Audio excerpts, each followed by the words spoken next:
Okay, ladies and gentlemen, good evening, Democrats. Good evening, Good Democrats. evening, Good evening, Democrats. Democrats. Okay, let's have everybody on Zoom unmute. Let's have everybody in the room be really loud. Make sure everyone here, you gotta get all those people to hear you. Everybody up there, you gotta get these people to hear it. I'm gonna hold the microphone up to the speaker. Good evening, Good Democrats. evening, Good evening, Democrats. Democrats. Democrats. Okay, welcome everybody. Happy New Year in here, out there. Thank you for joining us tonight at the Santa Monica Democratic Club. If this is your first meeting, thank you for being here. It's a very important time for activist Democrats. We all need to be engaging. We can't be tuning out like a lot of people are doing. My name is John Katz. I'm the president of this club. If you're on the board of the club, raise your hand. And there's more. There's some online. There's some who aren't here right now. We have 11 people on the board as well with me. I want to just start by saying, hey, everybody, I hope that you're all safe. This has been a really crazy few weeks for all of us, for our whole community. I know that there are people here who have been evacuated from their homes and cannot go back to their home right now. I spoke to at least one person who told me that tonight. We also are thinking of our friends, the Pacific Palisades Democratic Club, and I learned that all but one of their board members' homes burned down. My God. So anybody out there from the Palisades Democrats, I've already spoken to Steve, the president, but everyone from that club is 100% welcome. Please join up our club. Please attend our meetings. We want to keep the Democratic community alive in our region. We have a lot of work to do. And I also just want to say on the topic of safety, I know that a lot of people here are probably feeling very threatened and scared of what's happening from the federal government. And I just want to make sure that we're clear. This community is a safe community for you. We are going to fight every single day to keep you and all of your rights intact. And we are not going to give up that fight for 4 years, 8 years, 100 years. This club is going to be there to fight for everybody's right.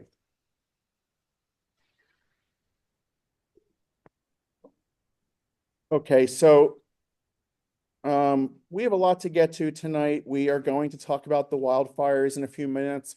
We'll be hearing from candidates who are seeking an appointment to Santa Monica College. Of course, Council Member Snell is no longer serving on SMC because he's on the council, so we have an open seat there.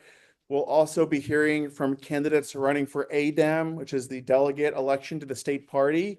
And full disclosure, I'm a candidate for that, so Sam will be chairing that part of the meeting.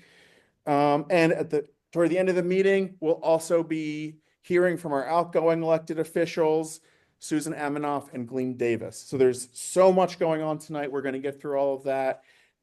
Next month, February 26th, our special guests will be Mayor Lana Negrete and former mayor and Board of Equalization member Tony Vasquez, who is going to be talking about his campaign for state treasurer. We're going to be moving away from this room for a couple of months. Don't worry, I'll email the location and everything, but they're renovating the room. We're going to get new tech. We're going to get new everything, but we're going to be in a different space. We'll be back in the spring. Just everyone stay subscribed to the email list so you can find out the location, all of that. Okay, so it's pretty hard to feel positive right now with the news coming out of DC. So we try to take inspiration where we can. And of course, we've been celebrating our new city council progressive majority, where they're already passing great items. But we also did have some success in our house flipping efforts here in California. Democrats in the 27th congressional district have finally retired Mike Garcia, and we now have, and I'm pleased to welcome him here tonight, Congressman George Whitesides. Yeah. Why don't you come on up, and Mike has a quick announcement first, or Yeah, I'm sorry to divert from lofty things to practical things, but there will be some voting later tonight. There are 3 reasons why you will not get a ballot. And so number 1 is, if you didn't sign up for tonight's meeting, by definition, online, you will not get a ballot. If you're someone who thinks they're eligible to vote, but didn't sign up online, please come see me at the back as soon as possible so we can try and get that straightened out. Number 2 is, if you were a member in 2024, but you have not paid your dues for 2025, you will not get a ballot unless you pay those before the time of voting tonight. If you signed up ahead of time, I sent you an email this afternoon telling you if you were such a person. If you haven't signed up, come check with me in the back and I'll tell you whether or not you also have to do that. The third reason you won't get a ballot is if you weren't a member in 2024 and you didn't pay 2025 dues by December 30th, which is 30 days before this meeting.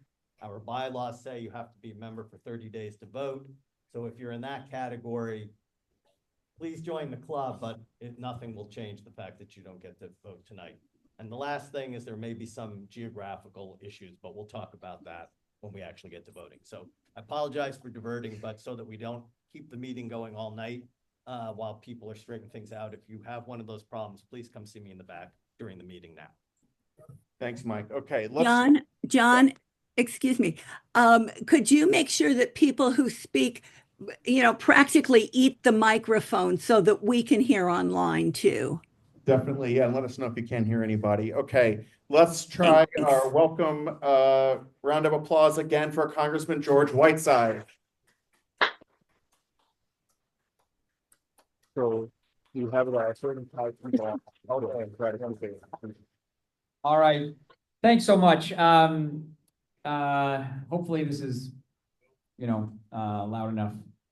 Hi, everybody. It's good to see you.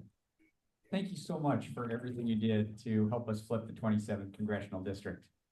Yeah, let's give a round of applause for that. I'm George Whitesides. I am the new member from the north side of the district, and with your help, we were able to beat Mike Garcia, which is super important. I want to start out just by expressing my, sorrow and thoughts with all the folks who've been affected by the fires. Some of you may know I ran for Congress because I was worried about wildfires, or at least that was a big part of the reason why I ran. And, the catastrophe that we've had in the Palisades and in Altadena is it's almost too much to bear, but we're going to get through it. We're working super hard at the congressional level to make sure that the folks who need help get the help that they need. And it's going to take a long time, but we got to be with those folks every step of the way, and we're going to do it. There is a huge amount of craziness going on in Washington, D.C. You have seen it. It's even crazier underneath, all the news reports, and we can talk a little bit about that. But it's going to be a hard couple years ahead. And, we got to stick together. We got to take care of ourselves, particularly, we got to take care of each other, particularly folks in this community who are going to be going through so much at the same time. But I know we can do it. When we come to groups like this and you see the intrinsic goodness of the folks here who support each other, who are here to take care of each other, and who are here to build a better world and community, we know that we're going to get through this. So I'm happy to take whatever questions you might have. There's sort of 3 major things that people are talking about now. Number 1 is wildfire aid, conditions and all that. Number 2 is the crazy grant stuff. And 3 is, everything else, which is, a lot. Why don't I just give you a quick summary of those first 2 things? So on the aid side, as many of you have heard, this is probably going to be the most expensive natural disaster in American history, right? And we need to do everything we can to make sure that the people whose lives have been torn apart, get the help that they need to rebuild their communities and their homes and their lives. So we're working very hard to do that. The representatives that we've got who are most affected Brad Sherman and Judy Chu have been doing an incredible job. They're working with the full power of the California delegation behind them, biggest delegation in the House. And, you know, we are trying to do everything we can both to make sure that the amount of money that we get is appropriate to the disaster that we've experienced, and that there are no conditions attached to that. Yeah, it's super important. The politicization of this disaster is unacceptable. It's un-American, and I find it just absolutely offensive. You know, as we all know, when Florida had its hurricanes, Louisiana had its catastrophes, North Carolina, we did not try to attach conditions to that aid. We helped those Americans because they needed help as Americans.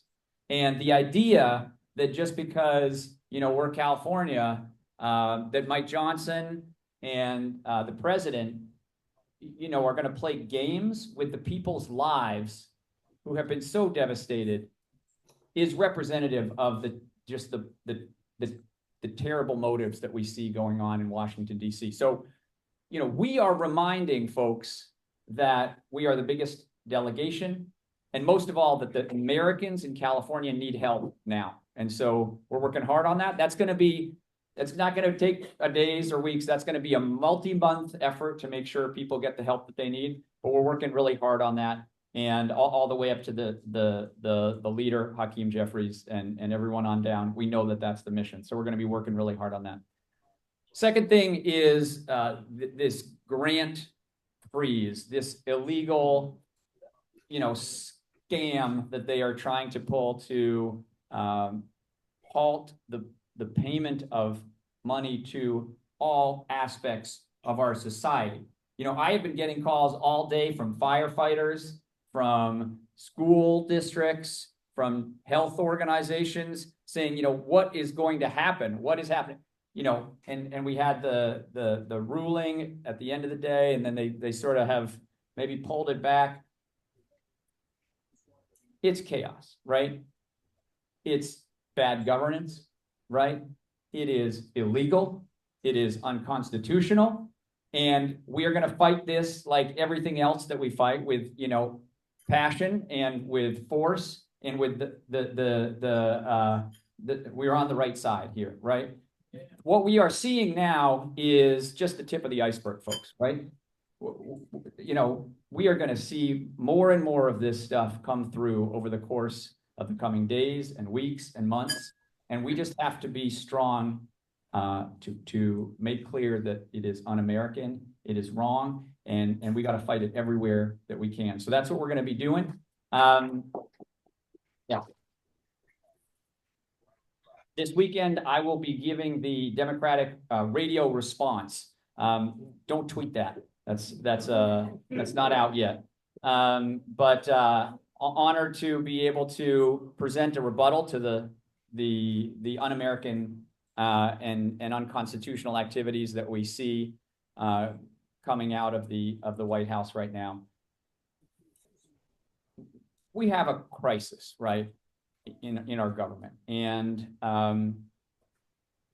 wherever we can, you know, there will be opportunities to do productive activity. I think there actually are some folks on the other side of the aisle who are stepping up on the wildfire issue to help us with bills, and we've gotten a few bills already in the works to help people. But there will be a lot that we need to just fight. And being in the minority is tough, but the minority that Speaker Mike Johnson has right now is the narrowest majority since I think the Great Depression, right? So it is an incredibly narrow majority, and he has a fractured majority, right? And so we need to make sure that we are able to use whatever power we can to push back against these unethical, un-American, unconstitutional activities that we're seeing. So we are going to do that.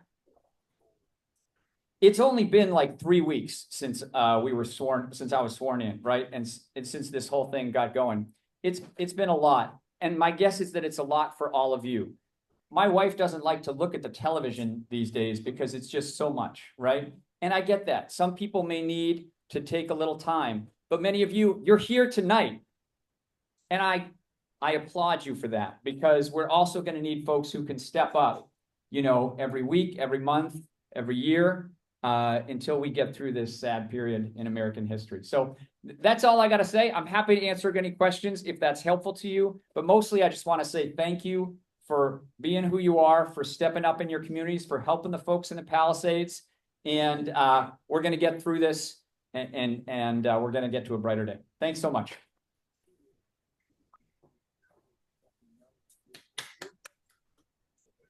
Apologize if that doesn't make sense, but for the Republican members of Congress. I'll make sure we restate what's being said.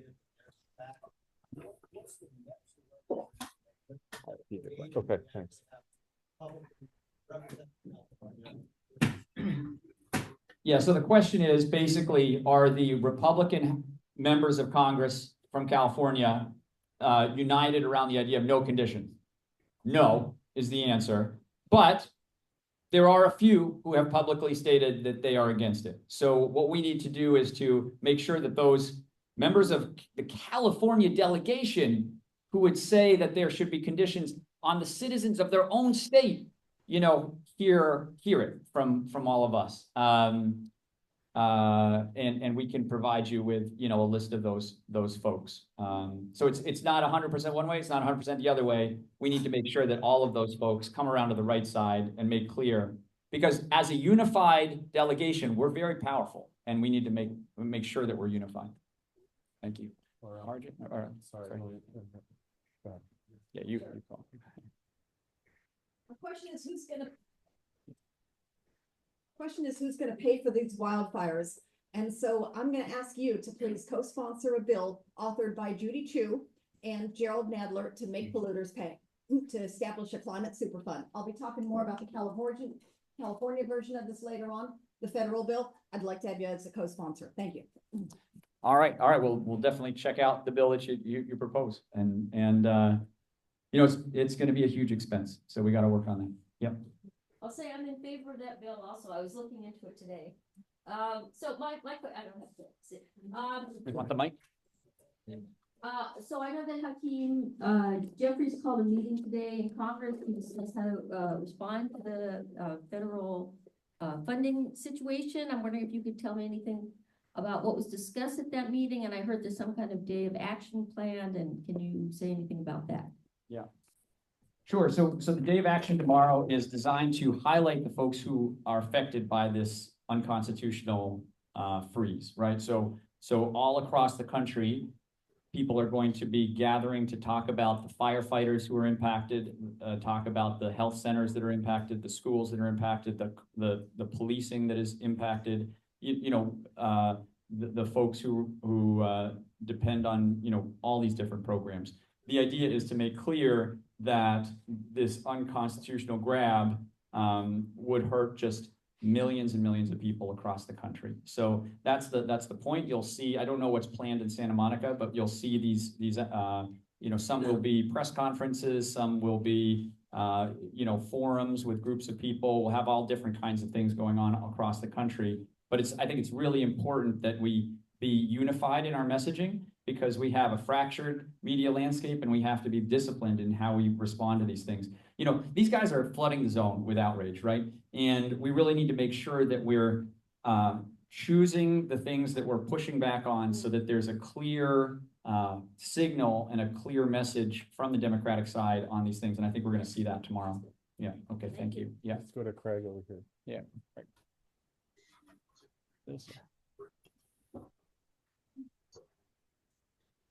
Understanding that you are in the minority.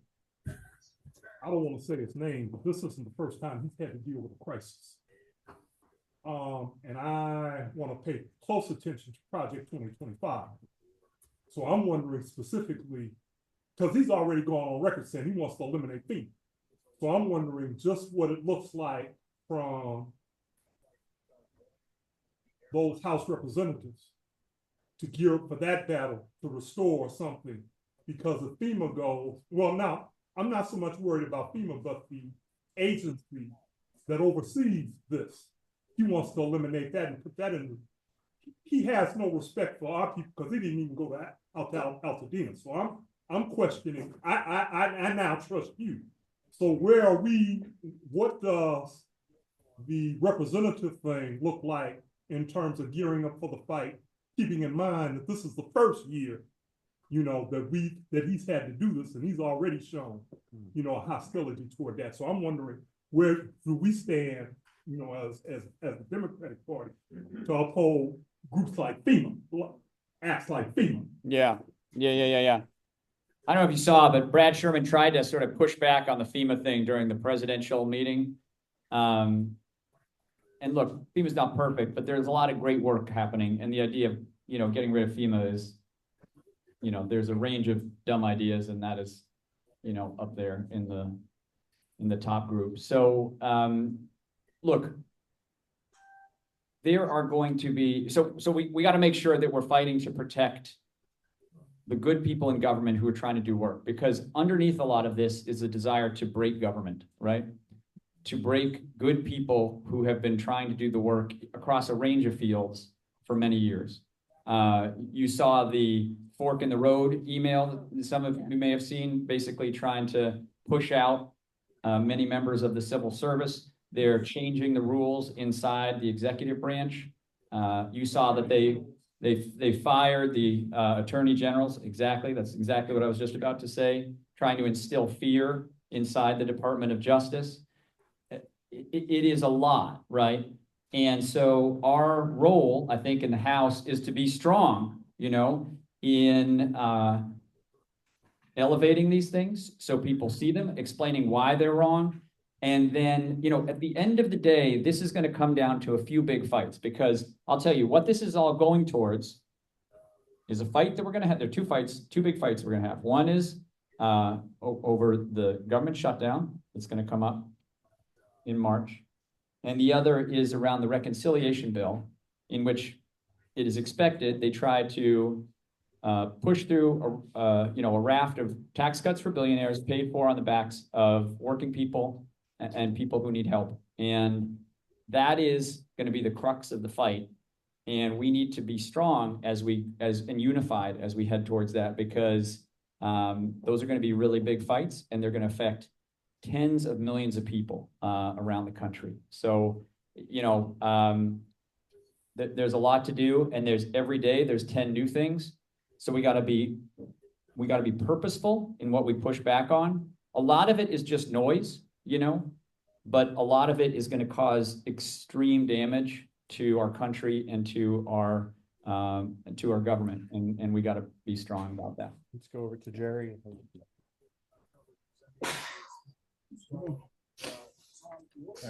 I think it was Jimmy Carter that started. May he rest in peace, and those flags are still supposed to be half-mast. Yeah. Not to satisfy Trump's ego.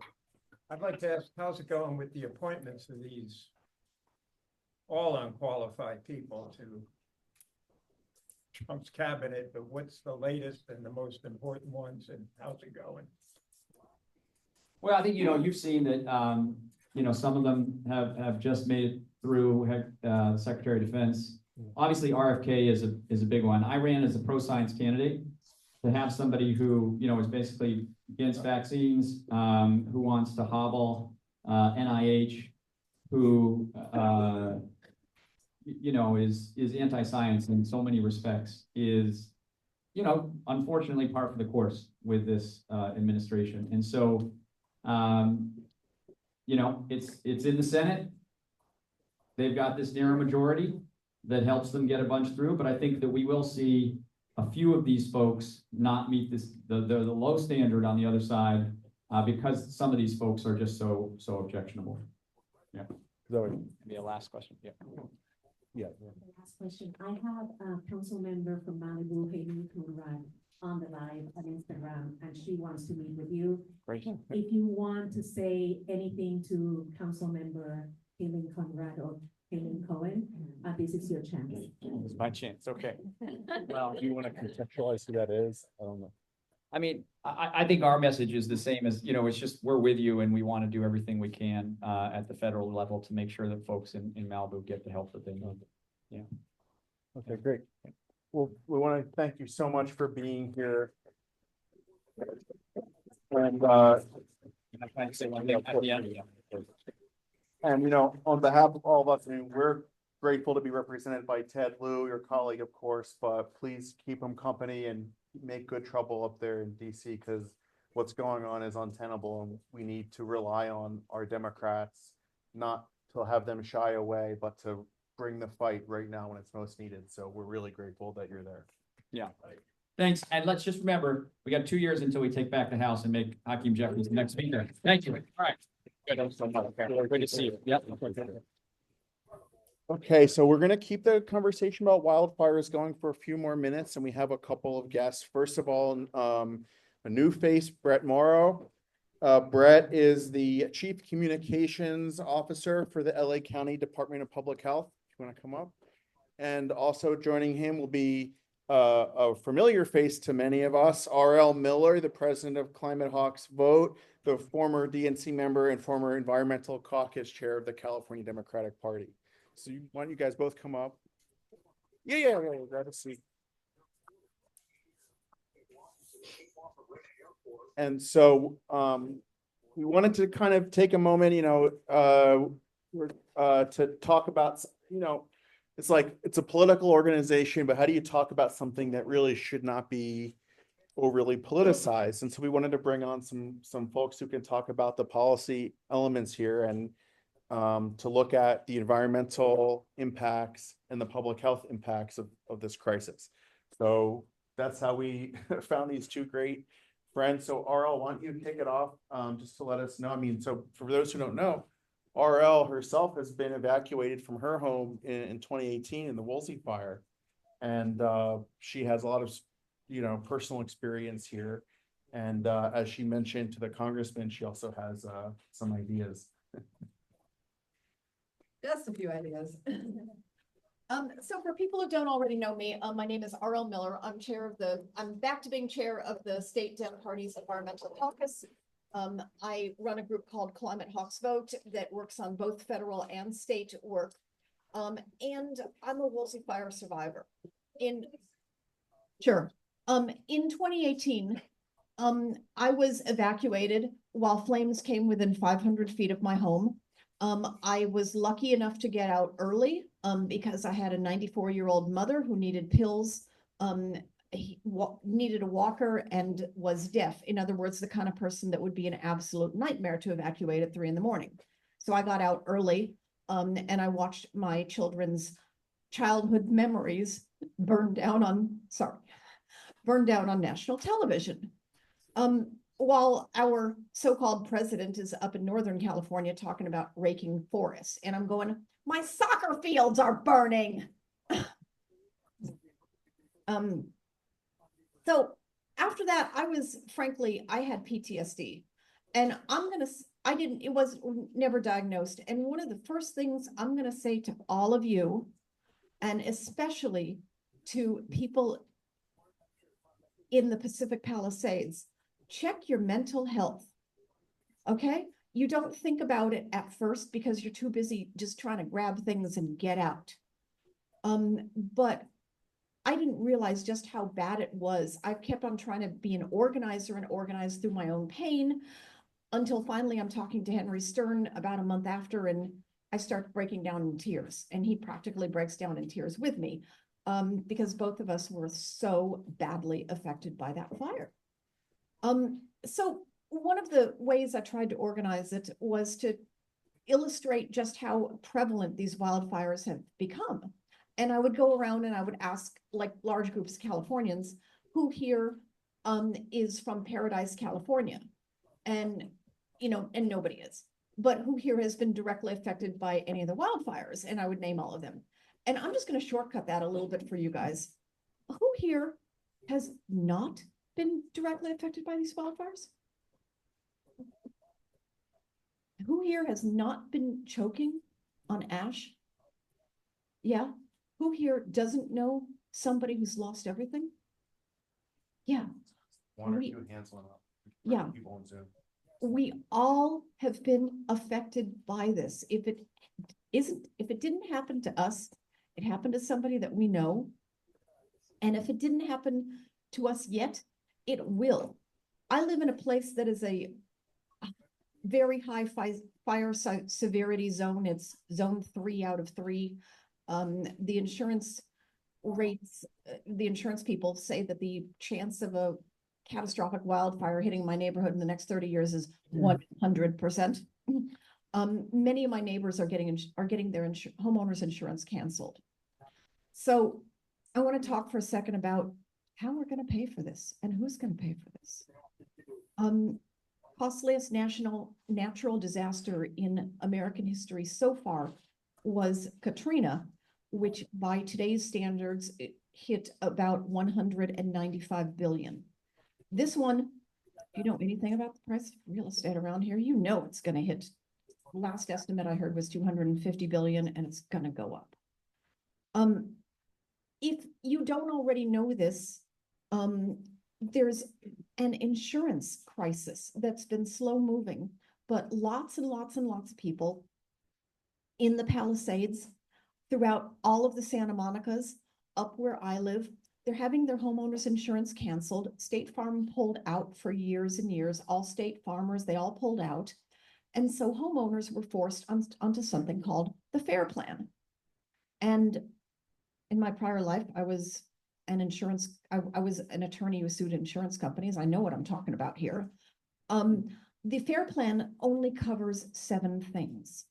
Your regular State Farm type homeowners insurance covers everything except for the 30 pages of fine print. And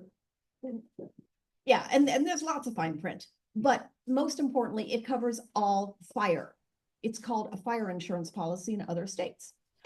The FAIR Plan only covers brush fire, but it doesn't cover arson fire. It doesn't cover human-caused fire. Yeah. You see where this is going? So even if the FAIR Plan, and the FAIR Plan is California taxpayer funded. So somebody without any insurance at all is going to just end up going bankrupt, I'm afraid. Somebody with FAIR Plan may get money and may not. But this crisis is going to be so big that it's likely going to force the FAIR Plan into some sort of financial crisis. Who's going to pay if the FAIR Plan goes under?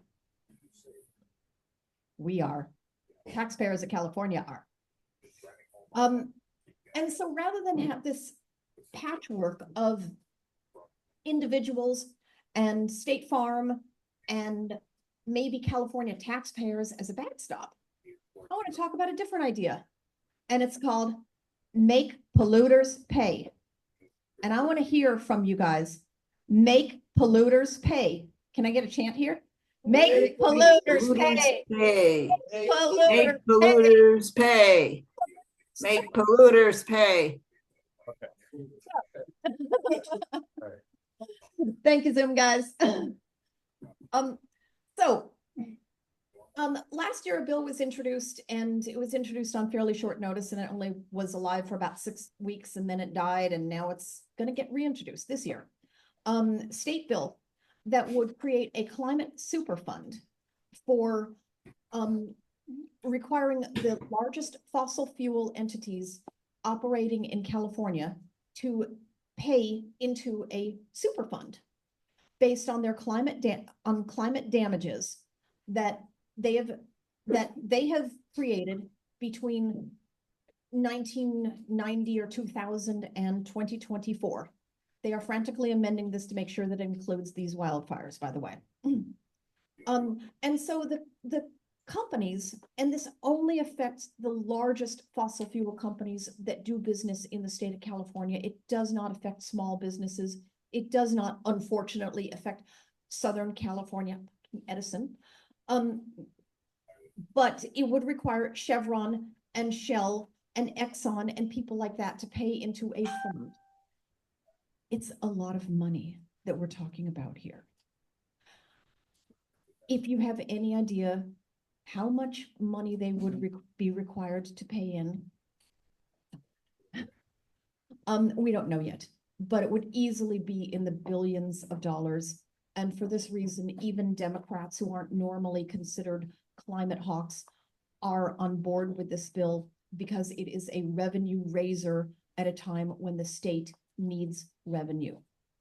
So bill is going to be introduced very shortly. We have authors on it, and there's going to be a mass call this Monday at 5 o'clock. And do we have links that we can post? Yes, we have links that are being posted somewhere. I see there's a hand up, and I'll get to you in just a second. So we want to educate people. We want to tell people what's in the bill, and we want to give people a chance to get involved, to talk to your state senators. I can tell you already that Ben Allen is going to be doing the right thing on this one. And Jackie, are you guys represented by Jackie Irwin? Yeah, Zabur, yeah, I don't know where he's going to be. Irwin's going to need some help, and she now has the Palisades in her districts. That's going to be interesting. So yeah, and I want to just, before I turn this over to Brett, I want to just close with a few points. Is there anybody in this room who doesn't get the climate connection to these wildfires? Good, thank you. In fact, I saw a poll today that this one is unfortunately very polarized. 89% of Democrats think that there's a connection between climate and these wildfires. 14% of Republicans do. That's because 14% of, don't get me started on them. But yeah, the science is very much, it's incontrovertible that the fires have been contributed to by climate change. UCLA people did one early studies like 2 weeks ago saying that it was about 25%, the wildfires were 25% worse. Something came out just this week saying that it's more like 35%.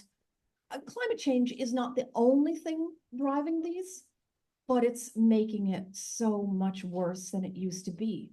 I've lived here all my life, and there's we used to have a fire season. It started in September and it ended with the first rains in November.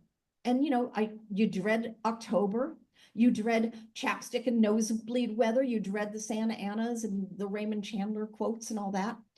But now wildfire season goes from September 1st to August 31st, and the fires are worse. And I can see the fires of Malibu from my hill north of the 101. And yeah, it's all worse. And the final point I'm going to make before I turn this over to Brett, and I promise, is there's a real lot of garbage floating around trying to blame Democrats, trying to score political points by blaming Karen Bass, by blaming Gavin Newsom, by blaming Californians who let the forests not be raked. All sorts of silliness. Don't believe any of it. It's all political.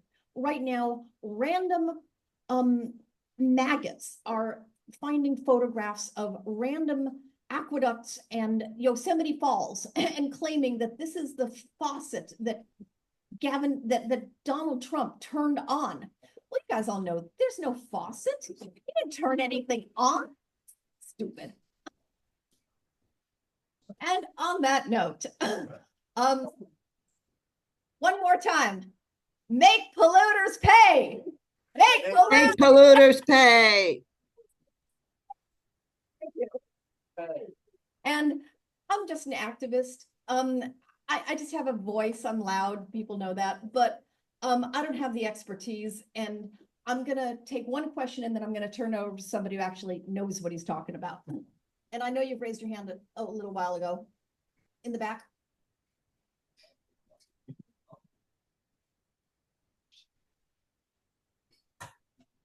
And restate the question. Sure. Which polluters specifically? The answer is the largest polluters. I believe the bill is going to be the largest 10 or 20 polluters who do business in the state of California. Exxon, Chevron, and companies of that ilk, Occidental and CRC, and a few others. This is not an attack on small business. Let me emphasize, this is not an attack on small business. It is also not a tax, because we are requiring them to pay for damage that they have already caused. This is not at all any kind of carbon tax. And I think I had one other, no, okay. I want to turn the mic over to Brett, and please introduce yourself. Thanks. Thank you. Thank you. Yeah, that was wonderful.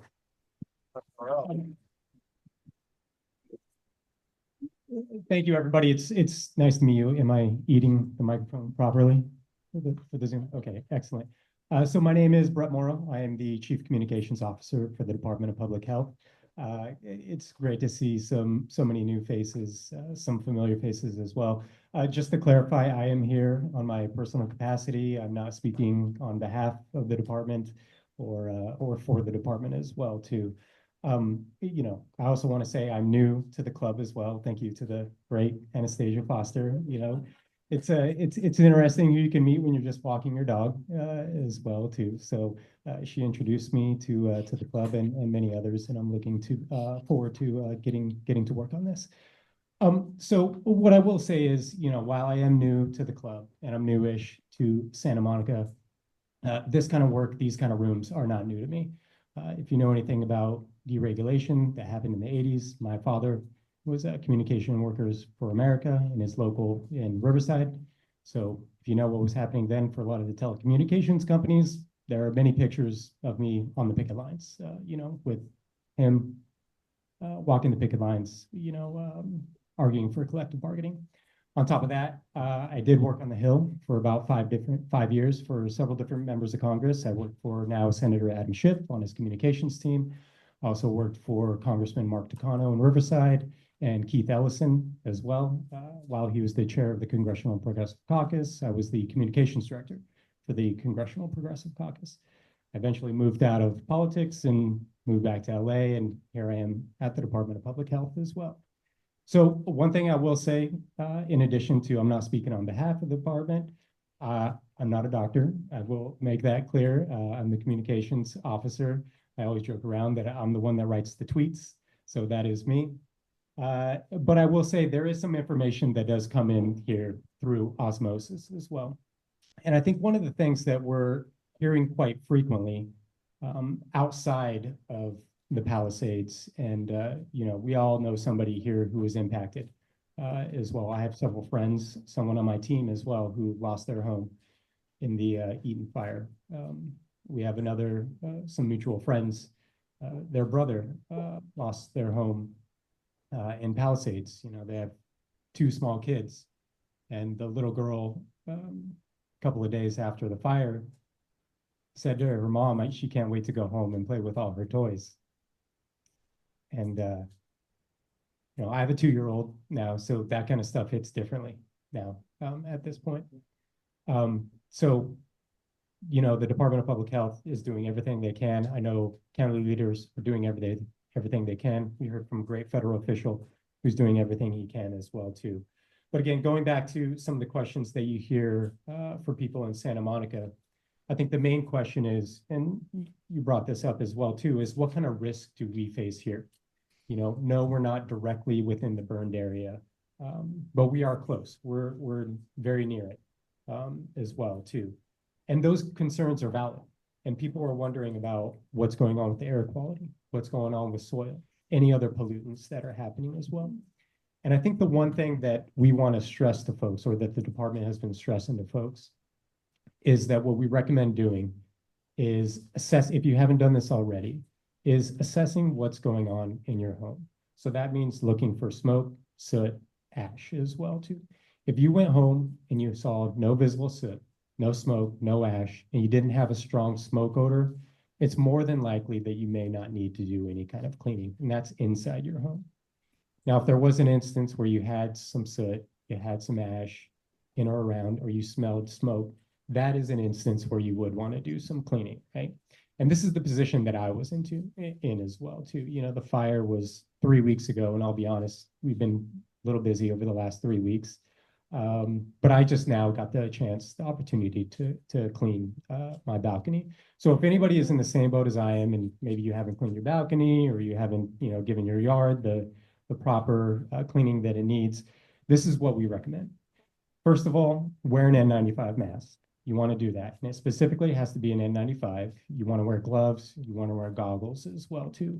And you always want to gently spray or hose down the ash and then gently sweep that up so you don't kick it back up in the air as well, too. Now, this may be a little TMI, but there was an extra step that I took as well. If anybody hasn't done this level of cleaning, is when I cleaned my balcony, I went through, I wore long sleeve shirts, I wore goggles, I wore an N95, I wore some sweats, some little like those booties that go over you. Passenger plane hit. I'm sorry? Sorry.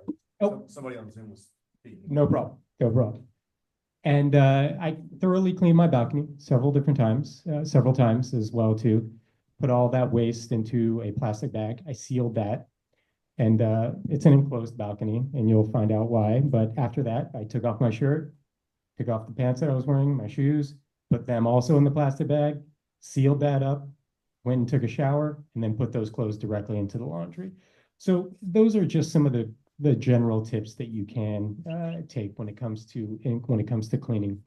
And I think another big concern has really been about air quality. So here's what I can tell you about air quality. Is the department always recommends consistently checking AQMD's website to hear about the air quality in your neighborhood. I think we've all kind of learned at this point, it does not tell the entire story. We know the difference now between PM 2.5, PM 10. There's many different metrics that are measure whether or not the air quality is good for you, bad for you, and what exactly that means. So I will say, we still recommend knowing what the AQI is in your area. If the air quality is poor and you feel compelled to do so, you can consider wearing an N95 when you're out as well, too. Now, what about inside your home, too? So here's what I do. We have another air purifier in our house that has an air monitor. It monitors the PM 2.5 and monitors the PM 10 as well. So we use that to gauge what the air quality is like indoors as well. We run our purifiers, we run our HVAC system, and we make sure that we use the MERV 13 filters as well, too. So again, we don't really know exactly what's going on with the air. One thing I will tell you is that there are active discussions with the county, with other partners to determine what exactly the testing is going to look like for the air quality beyond what AQI tells you as well. I think the other thing we hear a lot about, and there are questions about soil, gardens, yards that people have their kids playing. And I'll say that there is scientific consensus between the Department of Public Health, our environmental health team, people at UCLA, people at CDC, is that soil testing should be a part, absolutely, of the debris removal process in the burned areas. Public Health is currently advocating for that as well. What exactly that testing will look like will really deal with the exact locations, the specific nature of those burned areas as well. But now when we're talking about areas like Santa Monica that are outside the burn areas, there's real concerns about what does my yard look like? There was ash falling on it for a week, 2 weeks at this point. Now, what kind of harmful chemicals are there? And what I will say is we do have some information and some data on this. And if anybody remembers the Sonoma fires from several years ago as well, there was some research done over there by the local UC. They looked at, throughout the entire county, they looked at 200 different samples of produce that were growing in gardens and tested it for many different levels of toxic chemicals, harmful pollutants as well. And what they found was that there was low level of concern for the produce. They also did testing for soil as well, too. They also found that there's low level of concern. Now, every fire is different, every community is different, and I'm going to continue to advocate that soil testing should absolutely happen in this specific instance as well, too. So if you do want peace of mind with regards to your soil, with your yard, we do recommend that you call the environmental health helpline, and I can provide that number a little bit later, too. And then the last thing that I'll really talk about, and something that I've been really interested in as well, too, and I'm sure you are as well, is that what we're going to see is we're going to see the transporting of toxic debris that's going to be happening from the Palisades as well. And I'm sure many of you have heard that this is going to be happening in 2 phases. Phase 1 is led by the EPA, and that's going to be focusing on the removal of the hazardous debris, which is already underway. And when we're talking about hazardous debris, we're talking about things like an electric vehicle with lithium-ion batteries that burned into the fire, right? That's a toxic, obvious debris, toxic materials as well. Phase 2 is going to start soon. That's led by the Army Corps of Engineers, and that's to handle the broader cleanup efforts of the fire debris. But what I'm really concerned about, and that I've been thinking about, is what's going to happen with that debris as it's transported through our communities to wherever it's going to go as well. So the Army Corps of Engineers, they have a great gentleman, I can't remember his name at the moment, but this question came up at a town hall. And what he told us is that they have a debris removal process where these toxic materials are transported specifically in a specially sealed truck that he called it burrito wrapped, his words, not mine. But it comes with multiple layers of insulation that are wrapping the toxic materials. They're wetting it as well too, so it doesn't flare up as well. And then they're covering it too. So there's multiple layers of insulation there to make sure that debris, fumes, whatever is happening under that tarp is not escaping as well too. The thing to also consider is that these trucks are taking designated routes to minimize public exposure. And that's not just for the Army Corps of Engineers as well. It's also for the private contractors, for some people that are going to be hiring these private contractors as well. So from there, they're going to be taken to a certain place where they're going to be sorted, disposed of as well too. I know that location has been decided for the Eaton fire. I want to say it's somewhere in the San Gabriel Valley. I don't know specifically if the one for the Palisades fire has been determined at that point. We should keep an eye on that as well. But again, the department is here to provide any information or answer any questions that folks do have. I want to make myself available to anybody as well too. And one last thing that I did want to promise is that I did mention the public health environmental health line that anybody can call with any questions that you may have.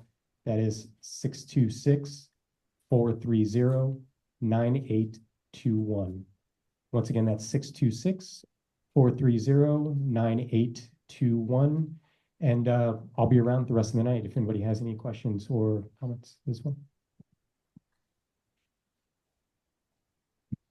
Thank you so much to Brett. Thank you to RL. Yeah, you can grab a seat. Folks can definitely reach out to you guys if they have any questions.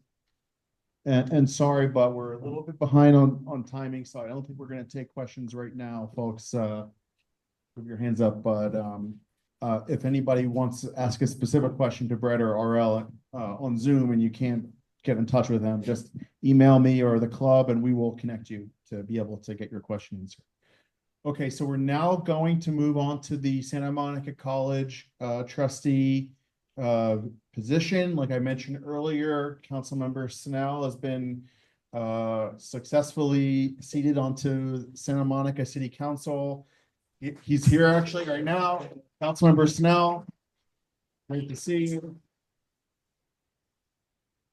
And so that means we have a seat to fill from his college trustee position. And we have 5 candidates here in the room with us tonight who are seeking that appointment. I did look into the other candidates who are seeking the appointment, and as far as I can tell, they're not registered Democrats. So that would exclude them from participating here in our forum. So we have the 5 candidates, and also I should say the other candidates didn't reach out or try to say, hey, I should be included or anything. So I feel pretty good about proceeding here. So we have 5 candidates who are registered Democrats, and they're going to be speaking to the club. They're each going to speak for 4 minutes. And we're not going to give questions. It's not like a normal candidate form that we do where we go down a series of questions. We're going to have 4 minutes. They're each going to come up. And I've asked each candidate to just spend that time explaining why they think that the Santa Monica Democratic Club should endorse them for the appointment position? You know, we have a lot of really solid candidates. The trustees that have to make that decision are weighing all the pros and cons. Why do you think that the Santa Monica Democratic Club should support you in that endeavor? And you may want to talk about topics like, for example, the safety of the students, shooting and gun issues that have been going on recently on campus, the wildfires and how SMC's responded to that, building housing on campus, whether or not this should be an election versus whether this should be an appointment. There's all sorts of things going on at the college that I didn't even touch on there. It's just whatever you think is the important issue to get at, that's what we want to hear about. So we're going to do this in alphabetical order, which means our first candidate will be Patrick Acosta. And a coincidental thing, if you don't mind me sharing, but Patrick and I were both seated in the same jury pool this week. And that's how we made the connection to have him come here. Thankfully, we both were excused from our service today. So anyway, Patrick, go for it. Yeah. Good evening. Thank you for having me. I'm Patrick Acosta. It's nice to see you all. Some familiar faces here. A side note, my heart goes out to everybody that's been affected by the fires. I was born and raised here in this town, and I know people that have lost everything. So heartfelt, out to you guys, and we're here for you. On another note, this appointment, congratulations to Barry for making it to City Council. So this appointment for the Board of Trustees didn't just happen overnight for me in terms of coming here, thinking about going for it. It was years back now, a couple cycles back that I ran for the Santa Monica College Board of Trustees. I did okay. I fared okay. We had a couple forums here in this room. Barry was there, a few other people that are no longer on, and some that are on there currently. But it was a good experience. And then I ran again and I did okay, but I fell short. And then I could have ran this past round, but I had a lot of things going on. Life has changed since when I was a little younger there. So I've got 2 kids now. Life is great on that end. They're both sick, so I'm gonna have to jet out of here after this. But so I'm gonna go home and help them out. But in any case, I'm here to talk more about the college. The college has done a great job. It's done a great job for me. I went from Santa Monica High School in 2011. I graduated, and I went straight to SMC that summer. What it did for me was allow me to explore education like I didn't have the chance to do before. And that's not a knock on our local school system. It's great. Santa Monica Unified School District, Santa Monica Malibu Unified School District is a great district. What I mean by that is I was able to participate in all kinds of clubs. I was a student athlete. I played on the men's soccer team for 3 years there, and prioritizing pretty much just learning time management and being able to prioritize all that with a full-time job on the side. Well, actually two part-times, I'll say. One working for the city. I've been there about 11 years. That's been a good ride, been growing a lot there. But mainly that experience I had at SMC was great. I went ahead and I transferred to UCLA, and I was able to get my BA. And then I was still playing soccer there. So I was able to continue as a student athlete. And again, time management, traveling, school, having to go to class, doing your coursework.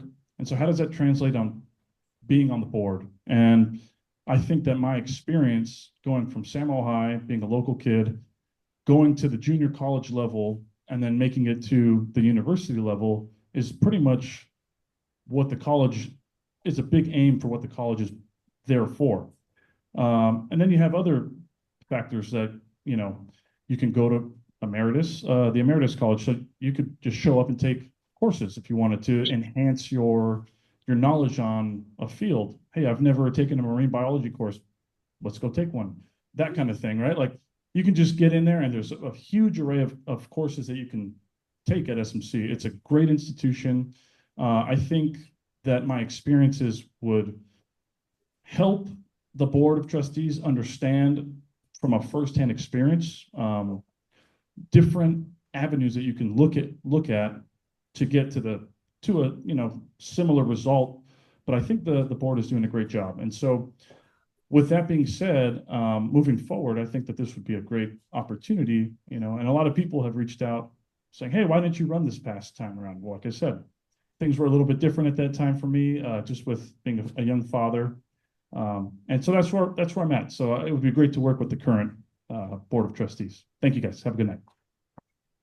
Thanks, Patrick. Now let's hear from Kira Blades Snell.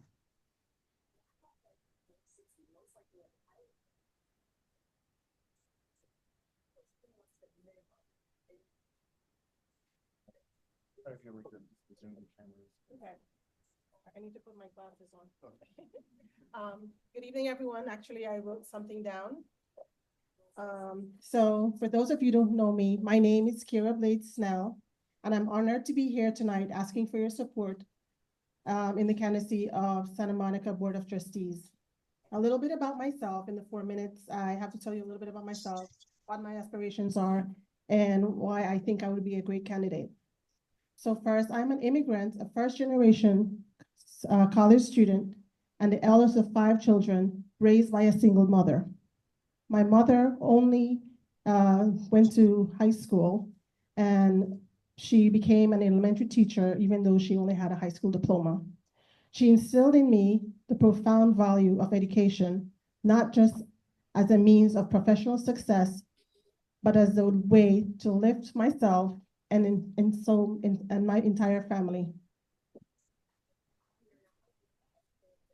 I may not have grown up here in Santa Monica, but in the 8 years that I've lived here, I have made this city my home, serving on numerous boards, volunteering a whole lot, and also stepping in whenever I was needed. I don't wait to be asked. I see a need and I act. This is who I am. I may not have graduated from Santa Monica College. I may not be a professor from Santa Monica College or even an ex-employee of Santa Monica College, but I am a mother. In fact, I spent most of my years raising my 2 boys alone as a single mother, fighting to ensure that they have access to the best education possible. And just as I fight for my boys, I also fight for some students here in Santa Monica, and I'm still fighting for a lot more. Over the years, I have built strong relationships with Santa Monica College faculty and students. Many of the students I mentor, some I have employed, and a couple of them are still my current employees. I understand their challenges, their aspirations, and their struggles to balance school, work, and life. I know that behind every student, there are parents, guardians, and families that want them to succeed.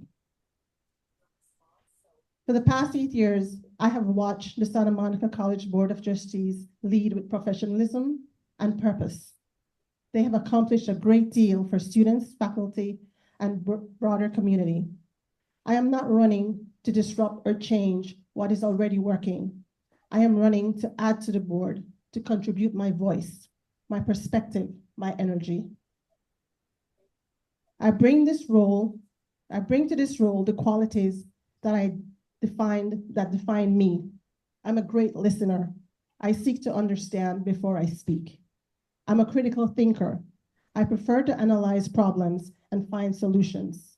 I'm a doer. I don't talk about change, I make it happen. Education is a cornerstone of equity, opportunity, and progress. Santa Monica College is a place where those who value life come here. Value education come here. I want to ensure that every student, regardless of background or circumstance, has a chance to succeed. So tonight I ask you for your support, not because I seek a title, but because I'm ready to serve. I bring my dedication, my work ethic, and my deep belief in the power of education to this role. Thank you. Thanks, Kara. Okay, next up will be Luis Castagnon.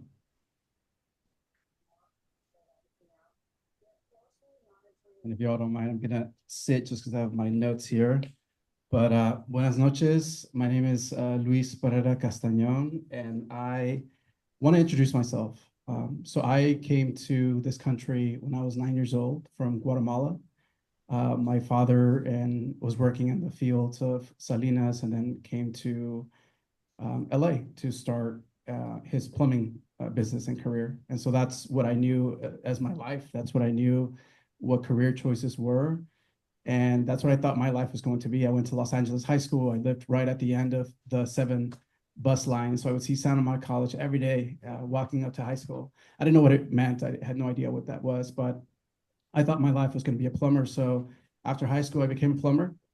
And then someone said, oh, you should get a certificate in plumbing so that you can help your family. And I really believed that. So I said, why not? And I had seen Santa Monica College on the back of this bus. So I came to Santa Monica College not knowing that they didn't offer a plumbing certificate, but I didn't know that until later. But I signed up, I took placement exams, I scored well, I got into college level courses, and I got engaged. I really fell in love with the idea of being in college.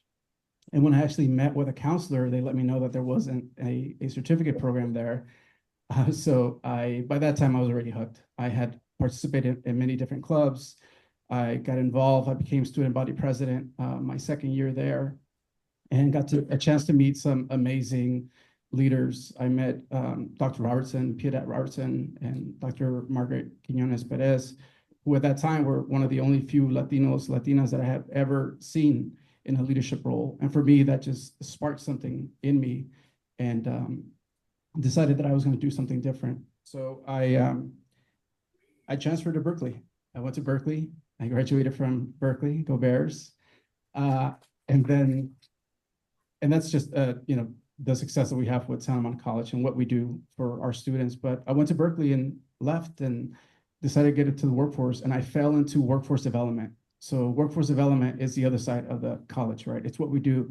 We prepare students for the workforce. We work with employers, with community partners, and really try to engage the community in order to build the workforce that our community needs.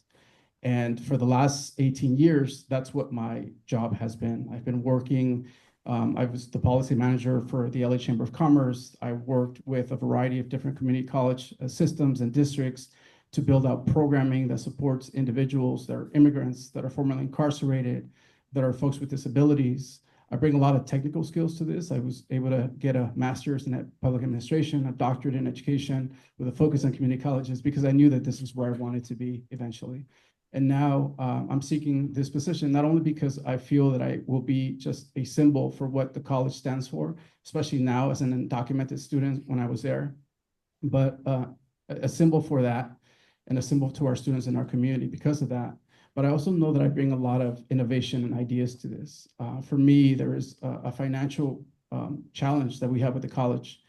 And I want to be able to look at all the programming, look at the partnerships, look at the policy work that I've done in my life in these last 18 years and try to bring innovation and change. I'm thinking about what can we do with this amazing Silicon Beach businesses and accelerators? How can we create intellectual property that really brings our students to businesses and makes them create products, not just want to graduate and go into a 4-year, but can we actually create businesses in that way?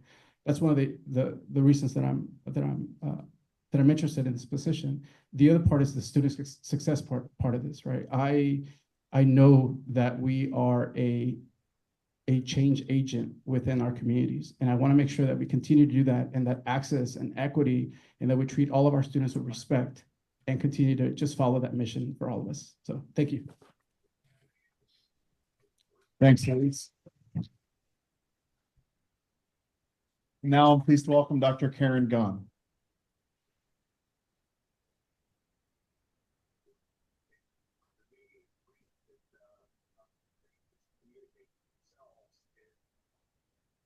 Good evening, everyone. Thank you so much for being here. Thanks to the DEM Club for inviting me.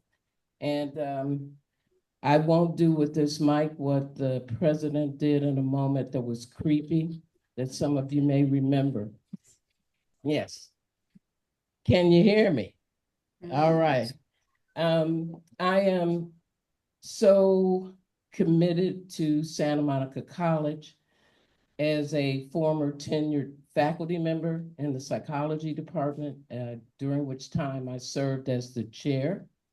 Very involved in across all segments of the college, which I believe informs me about perspective. It is my view that members of the board need to strike a courageous balance between being like that emu in the Liberty Mutual commercial who puts their head in the sand, and a micromanager. That, I believe, requires listening, but listening to remember. It's about showing up and being attuned to all of the constituent groups, which includes the community residents who unfailingly vote for bonds to support the college, to the students, to the faculty, to the counselors, and there are a few of them here in this room today, to the classified professionals that provide their support. I am into inclusion, and I am particularly attuned to marginalized groups and what they need on that campus in all of those spectrums that I talked about. So after I retired from being a full-time professor, I then continued to serve as a consultant, which also gave me additional perspective. And while I was a professor, I was very involved with under each of the presidents since 1985 with projects to build community, to improve the workplace climate. And as we all know, the college has experienced some traumatic events. Most recently, a workplace violence incident. The earthquake knocked us off our feet. A mass shooting in 2013. So it is a workplace as well as a place of learning. And so when you sit on the board, you got to have all of those things in mind, in my view. So it's not about micromanaging. It's about knowing the bigger picture. When I was a professor, it was my pleasure to teach in the Black Collegians, the Adelante program, the Scholars program, and those gave me perspectives. I continued to mentor and advise students that were part of that group and experienced those extraordinary programs. So there's much to be done, and we certainly know that the footprint of the college has grown. It is quite an incredible place. On the weekends, I like to go there when it's a little quiet because the fountains give you solitude. People that come from other parts of the country, I walk them through and they think they're on a university campus. That's how we rock and roll. It is our responsibility, I believe, as board members to keep our eye on sustaining the excellence that we have achieved, being mindful about the well-being of everyone, staff, students, faculty, counselors. Already? Okay, so anyway, I'd appreciate your support, and I want to acknowledge everyone that's applied because they're committed to the college. Thank you. Okay, and last and certainly not least, Patricia Nakao.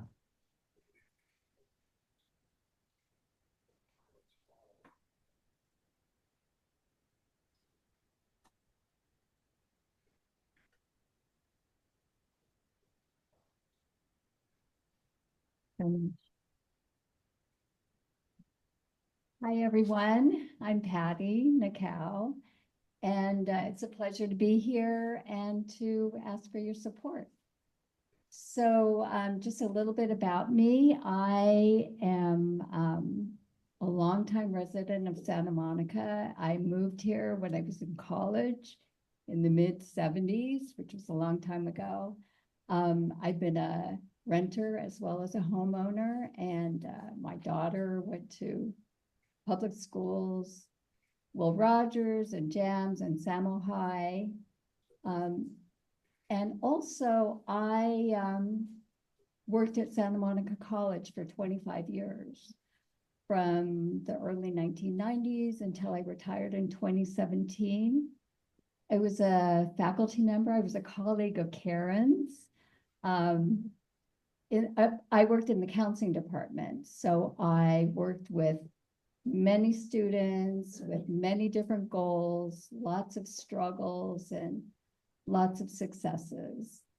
So I'm really proud of that. And I also saw the college in its heydays, you know, days when it was big and bold, and then we had to, you know, cut back because of cuts. So I've been, you know, I've seen the college a lot. Another thing about me is I'm a lifelong Democrat. So yeah, that really informs my way of thinking, or maybe anyway, it's about. Another thing about me is I'm very passionate about community college. I know that when our students reach their goals, it not only lifts up the student, but their families and their communities. It also can create a more thoughtful voting population, right, Democrats? And also it will put more people in positions of power and decision-making that represent the broader population. And I think that's really important. So just to kind of circle back, you know, I've been a resident. To me, to live here in Santa Monica College, live in Santa Monica and work at the college is to really love SMC. So I love the college.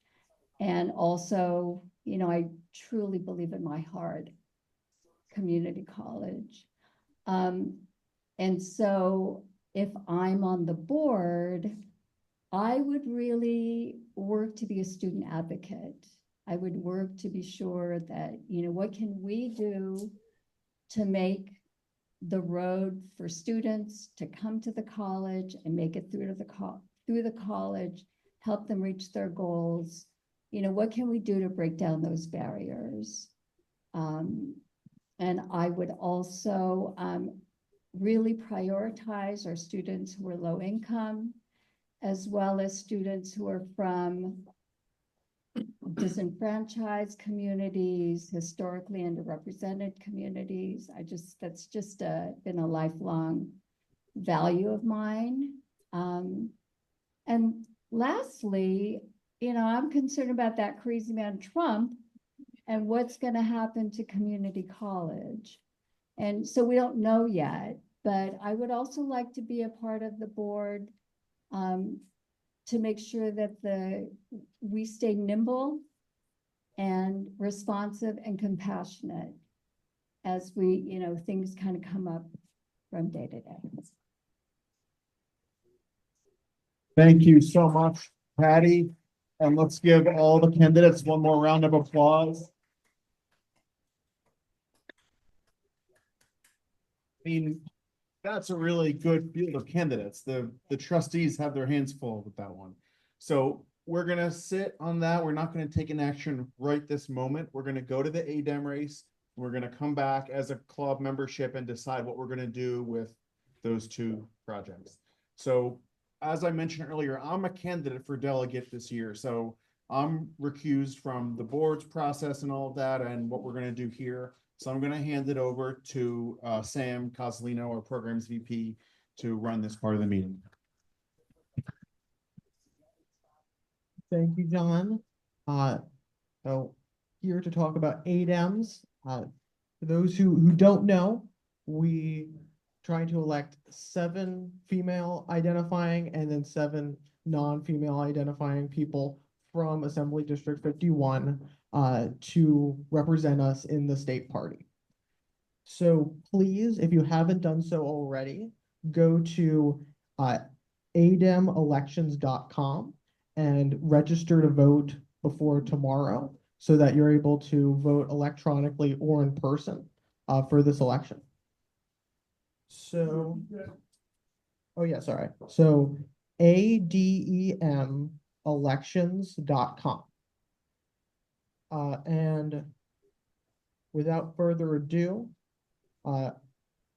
going down the list of the 25 candidates who are running.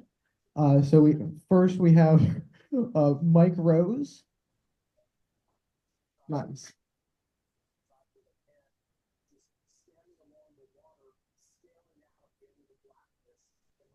We're gonna, we have many candidates, so I'm gonna be timing, you get 1 minute each. And I made a little side that, so I don't have to yell out at when you have 30 seconds left and when you have 15, and when I raise my hand, your time's over. Okay, great. Thank you, Isabel. Hi, everybody. My name is Mike Rose. Hello, people on Zoom. I'm running again on the progressive slate. You can see us with our trendy brat green stickers on right now. My political journey kind of actually started here in Santa Monica. I live in Hollywood, but when I went to LMU, I did this little play on the Santa Monica Pier called Save the Pier.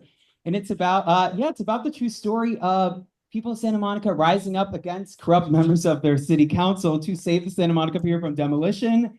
That inspired me to then volunteer on city council campaigns where I live in Los Angeles in the Hollywood area to actually oust some incumbents with some progressive Democrats named Nithya Raman and Hugo Soto Martinez, who are fighting right now in LA City Hall to have a rent freeze for a year, which would be great for so many people who've been displaced from the fires. As a delegate, I tried to use my position to work on progressive policies. We work on endorsements. I spent 6 hours on the phone with a lot of the candidates for Congress in pushing for progressive policies. I'm a team player. I'm inspired by Barbara Lee and AOC, and I hope to continue with this Big Tent party and making sure progressives and young people are part of our party so we continue to win elections. Thanks so much. Next up, Michael Chick, the Pure Online. Next, I have Stephen Rowe Martin. Oh, he does. Yeah. All right, thank you. Jim Kennedy. Elizabeth Dinkle.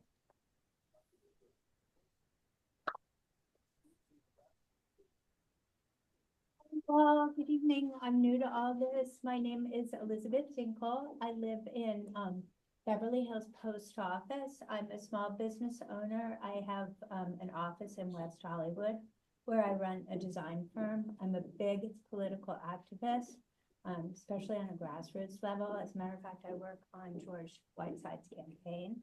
Was out in Palmdale many a weekend, and I am just interested in going to bat for everyone in my neighborhood, in my community, in both West Hollywood and Beverly Hills, and being a voice for you all. I'm really committed. I'm very engaged, and I'd love to be a part of this and represent you in any way possible. So thank you so much.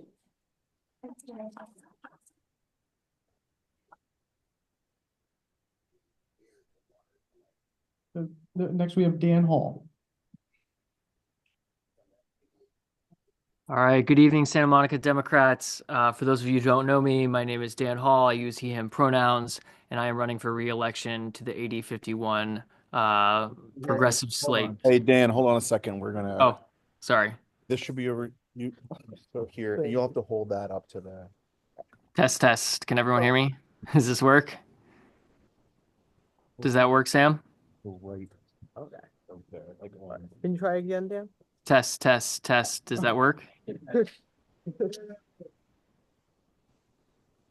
Yes. Yes. Okay. All right. Good evening, Santa Monica Democrats. My name is Dan Hall. My pronouns are he, him. And I am running for re-election to the AD 51 delegate for AD 51 delegate on the progressive slate. My mission is to fight for a more inclusive and just California, just like it was last time. As most of you know, I serve on the Santa Monica City Council, where I am focused on housing affordability, inclusion, clean streets and safe neighborhoods and good government. And hopefully you've seen over the past 2 months that we are making great strides in that. For those who don't know me, I identify as an LGBTQ member of the community. I'm a veteran. I was one of the Army's first out helicopter pilots. A sense of duty drove me to join the military under Don't Ask, Don't Tell. And when that policy was repealed, I helped advocate for LGBTQ inclusive policies in the military, pushing for access to HIV prevention drugs. And I see I'm at time. I hope to earn your vote. Thank you so much. Thanks, Sam.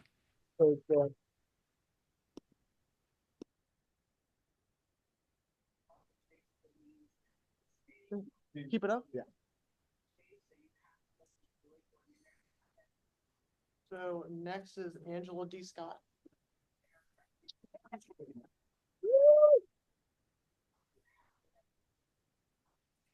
Sam, if you could speak louder, I have not been able to hear the names of the people that you've been saying. So this is Angela D. Scott.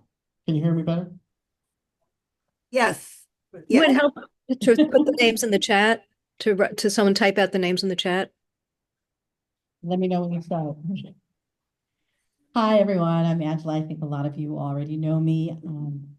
I am also a U.S. Navy veteran and excited. This is my third term running. Within our district, I am also serving on our Veterans Caucus, as well as our Justice, Equity, Diversity, and Inclusion Caucus for the state of California for KDM. I serve on there with Caroline Terrosis.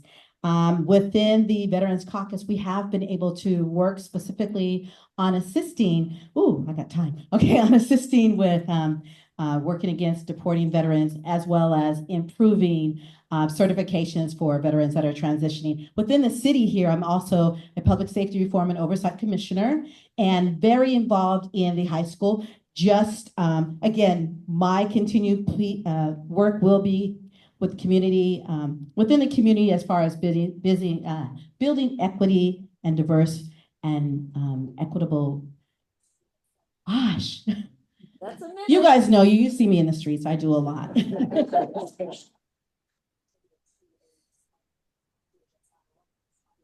All right, next we have Melissa Goodman. I'm on Zoom. Hi, Sam. I'll wait for the mic. All right. Oh, all good. All right. Can folks hear me? Yes. All right. Hi, everyone. I'm Melissa Goodman, and many of you know me because I was recently the VP of programs with this club, and it is very nice to be back after a short hiatus. A little bit about me. I'm a civil rights lawyer. I'm a working single mom to a public school fifth grader. I'm a renter and an LGBTQ person who has lived in Santa Monica since 2012. And in my professional life, I direct a think tank and research center on reproductive health law and policy at UCLA. And before that, for about 18 years, I was a lawyer and policy advocate with the ACLU in different places and working on all their issues. I've served AD 51 in my professional life, but also in personal ways. I served as the vice chair of the Santa Monica Commission on the Status of Women. In addition to this club, I've been a member of Community for Excellent Public Schools. And when I find the time, I'm an active volunteer at McKinley, my son's elementary school. I'm running to be a delegate on the progressive slate, frankly, because I want the Democratic Party to learn the right lessons from the last election and move in a progressive and community responsive direction. I'm getting the sign. Okay, I'm getting the sign. I would be really honored to have your vote and want to fight to make a more equitable California. So thanks. Thank you.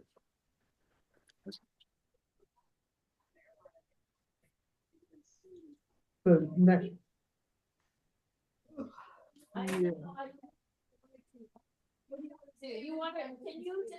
Yeah, I could do more. So just if online, make sure to look at me and I'll do the tab. Yeah. Next up, we have Erica Leslie.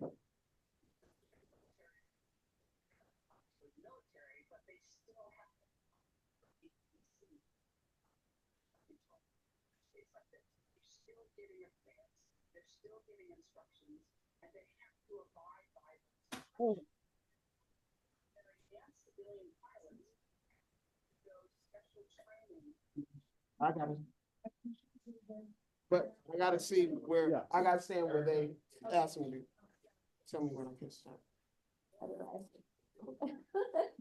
Oh, you can start anytime. Okay. Good evening, everyone. My name is Erica Leslie. For those of you who do not know me, I have currently served as your first Black chair of the Santa Monica Rent Control Board. I'm also serving as the chair of the Santa Monica Black Agenda, and also I represent the regional director for the National Black Caucus. I'm also serving as the REAL which is Race and Equity, and for leadership on National League of Cities. I'm here to serve, I'm asking for your support to serve for AD 51 so that all voices can be brought forward for AD 51. This is not a time for the status quo. We have to have courageous leaders that are going to be able to say the curse word of diversity, equity, and inclusion and not be scared to bring all voices to the forefront.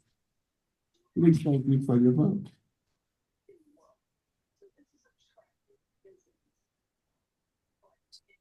Next up, we have Louis Abramson.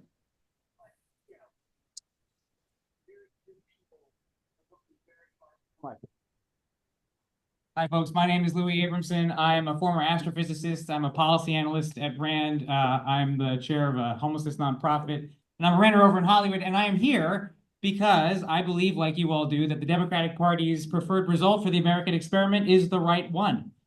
In this country, everybody deserves the right to an equitable, affordable, thriving, meaningful existence. And when those values are under threat, as they are right now, we do not retreat. We advance with the courage of our convictions because America must be that place. California must lead that march, and this district must lead California. And I have the pleasure of running with 13 wonderful people, LGBTQ leaders, veterans, elected officials in 3 cities, people who have organized their workplace, people who work hand in hand with our most vulnerable neighbors. This is the right team to bring as many people's voices in this state together behind this vision and to hold our party accountable for delivering it. So I would be honored by the privilege of representing you to our party, along with all of my friends on the progressive slate. Thank you very much for your time, and I'll be around to take questions.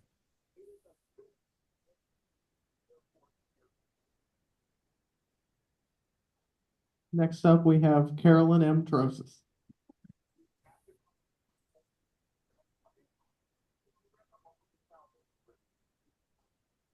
Good evening, Democrats. My name is Carolyn Tarosis, and I am running for re-election on the progressive slate for AD 51. I have had the pleasure for the last 2 years of serving as your executive board representative for this assembly district. I've also been able to serve on executive committees of the state party, the platform committee, and the Justice, Equity, Diversity, and Inclusion Committee. And why is it really important that we elect people that represent our values to go to Sacramento to endorse the candidates that are important for us and to push the party in a more progressive direction? We need people that are going to hold the party accountable, that are going to speak truth to power, who are going to take corporate money out of our politics. And I am that person. I've been doing that. In Santa Monica, I serve as the mayor pro tem. I previously was the chair of the Santa Monica Rent Control Board, and I'm going to fight for renters' rights in Sacramento. I am going to ensure that we are holding our party accountable to working people. We need a party that works for everyone, regardless of your circumstance, regardless of what zip code you live in. And that is what we and our progressive slate are going to do. So please vote for us.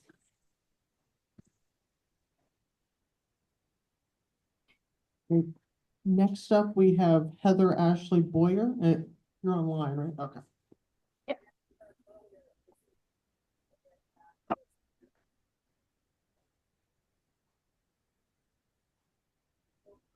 I'll make sure to put up some hand signals. Thank you. So start whenever you're ready. Okay. Hi, everybody. My name is Heather Ashley Boyer, and I'm running to be an ADEM for District 51. I'm a lifelong performer and work in film and television, where I'm a member of SAG-AFTRA, and I'm also a producer. During the WGA and the SAG-AFTRA strikes in 2023, I became an outspoken advocate on the picket lines for workers' rights, highlighting the importance of creatives and the threat that AI poses to our livelihoods and the importance of creatives in all industries. Labor is the foundational backbone of our economy, and we should not be stripped of that or excluded from the economic pipeline through AI replacing our jobs. If elected as an ADEM, this will provide me with a greater platform to continue to advocate for workers' rights by voting for endorsements of candidates who are pro-labor. Over the past couple of years, I've had many meetings with congressional and Senate offices to educate them on the underreported risks of AI and advocate for AI regulatory legislation that protect actors, creatives, and workers across the industry from job loss. Is that it? Okay. I would be honored for your vote. Thank you.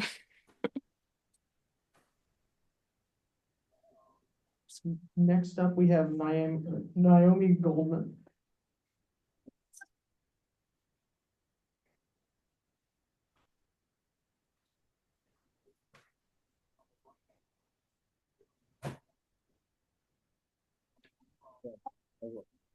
Oh, sorry. Hi, friends on Zoom. Hi, my name is Naomi Goldman.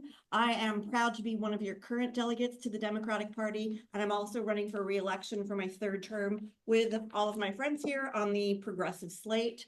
In terms of my work, I work at the intersection of media, government relations, and advocacy for a lot of the social issues that are so important to us, with 2 decades working on housing and homelessness, hunger, combating hate and discrimination, reproductive rights.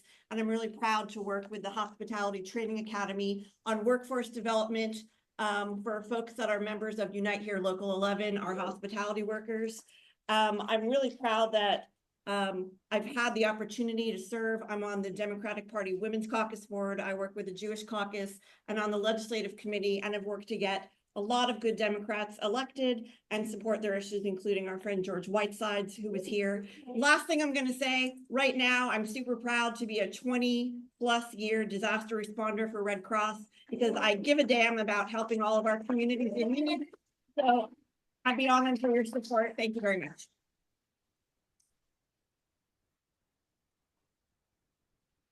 Next up, we have Christina Navarro. You online?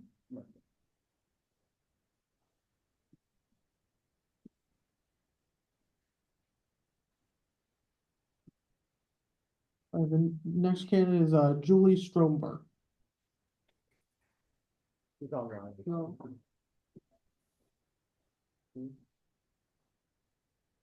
Julie?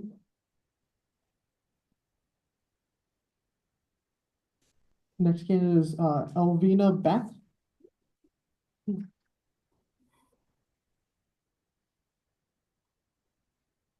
Hi, everyone. My name is Alvina Beck. I'm running on the progressive slate. I've been the president of the Central Hollywood Neighborhood Council since 2014. I went to Pepperdine University. I'm a small business owner, and Richard Bloom named me Woman of the Year on his last term. I am a small business owner, and I really stand for that. I have a wife and 2 young children, 1 and 3. They're adorable. The small business world really means a lot to me. I take buildings, I'm a licensed general contractor. I take buildings, I do a change of use, and I create what I call affordable housing. It's group housing, and there's no barrier to entry. So what I like to do is think about new ways to solve our problems. No security deposit, no background check, no proof of income. These are things that small businesses can do to let people indoors now. Take Venmo, take cash, things that don't require a bank account. So I'm a progressive. I think outside the box, and I'm here to solve any problem I can on a small scale, but locally. Thank you.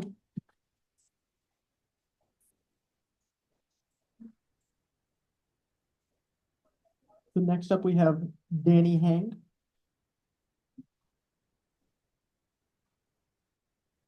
Danny? Now we have John Katz.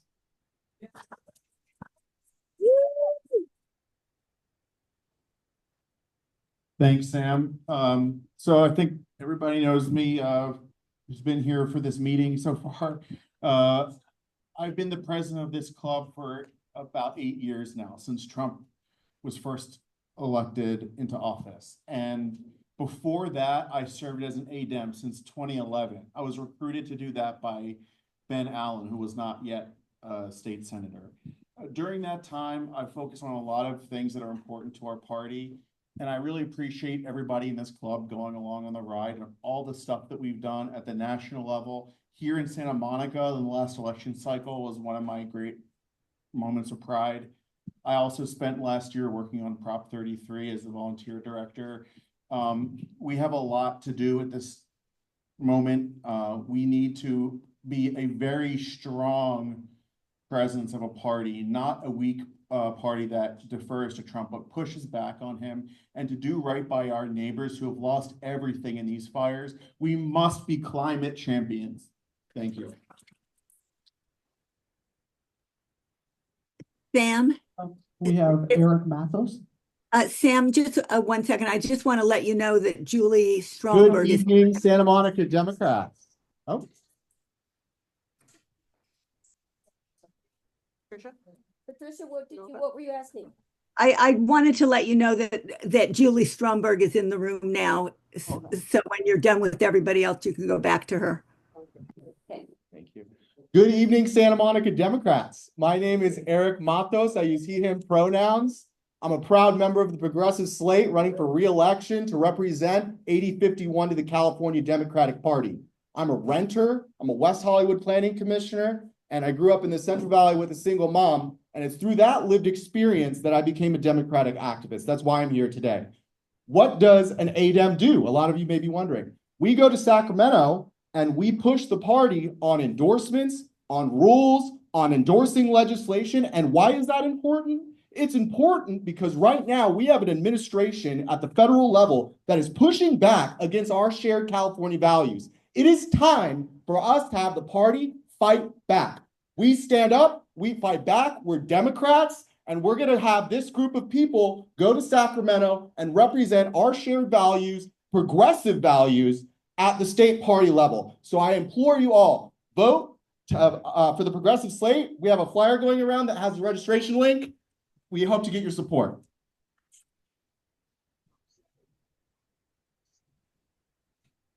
I'm gonna go over to Barry Snell.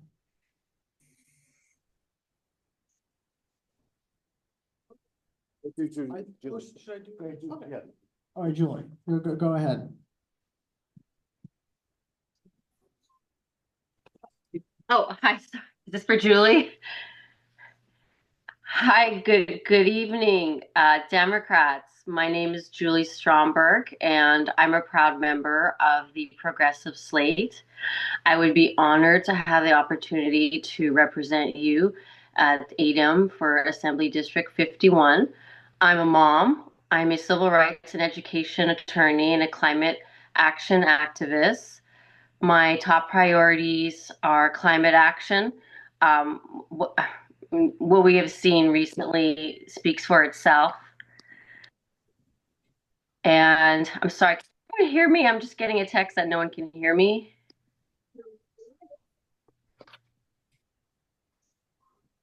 We can hear you on Zoom, Julie. Oh, okay, great. Sorry, I thought no one could hear me. Okay, great. Yes, so what we've seen so far, the past few weeks speaks for itself. One of my idols is Jane Goodall, and she said that, we have not inherited the earth.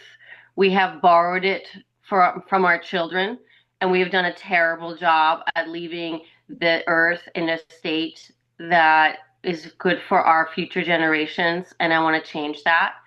I'm an education activist. I want to see equity in education for all. And I'm all about community. The last few weeks have been tragic, but we've also seen an outpouring of human strength and kindness. And I want to take that to the Democratic Party. I want to represent everyone in my district at the utmost capabilities. I'm very distressed with the state of the nation at this time. Hey, Julie, you're at time. Okay, thank you.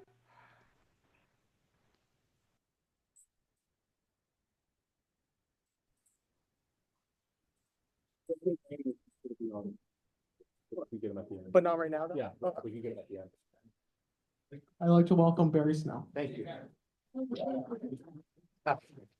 Good evening, Democrats.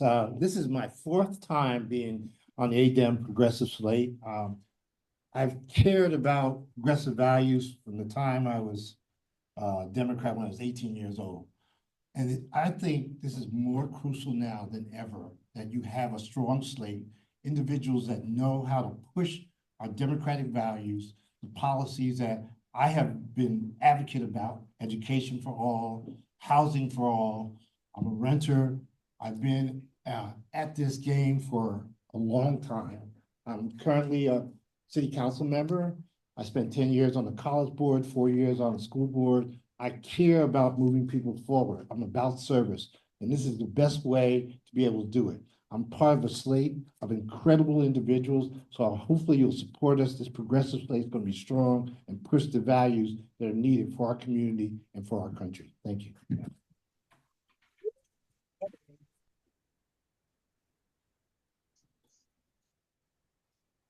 Next up, I'd like to welcome Steve Dunwoody.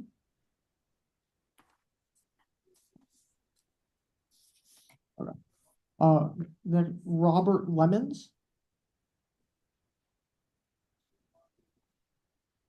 And next, Michael Andres Palmier. Oh, we could just go to Danny Hang then.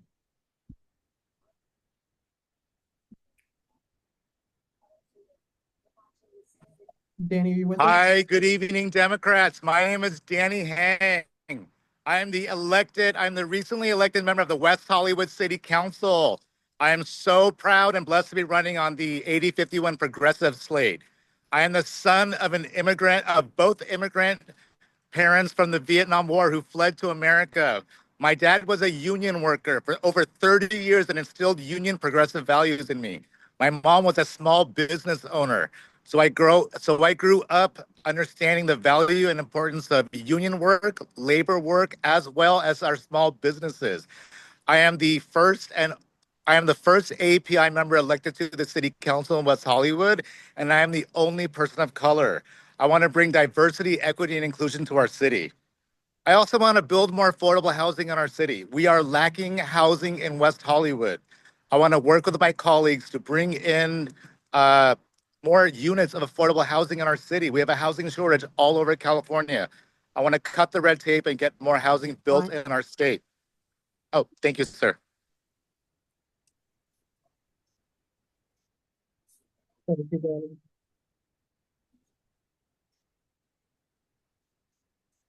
Next up is Jay Hasuna.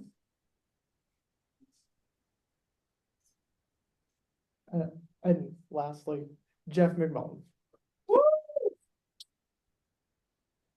Thank you. Thank you, Santa Monica Democratic Club. I'm Jeff McMullen, resident of West Hollywood. I want to first say to all the other candidates, a lot of experience, and certainly I am grateful to you, and I'm sure the rest of the community members are as well, that you've served us during your tenures. However, the Democratic Party failed in 2024, and that's the reason why I'm running. We have 50 million Democrats, the largest Democratic Party in the United States. 20% of that comes from the California Democratic Party with more than 10 million Democratic voters. That's larger than the top 9 state populations, all the other state populations at the top 9. Yet the California Democratic Party had only 49% of its candidates win. It only had 40% of its ballot measures win, and we turned out 1 million less, or 11%, than we did in 2020. I think, given the performance, it's time for a new voice and new blood. That's why I'm asking you to vote for me, so that we can win the next election. Thank you. Thank you so much. So wrapped up. Now we're getting to voting.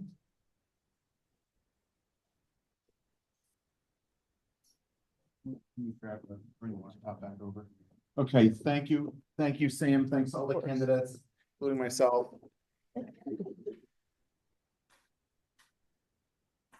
Okay.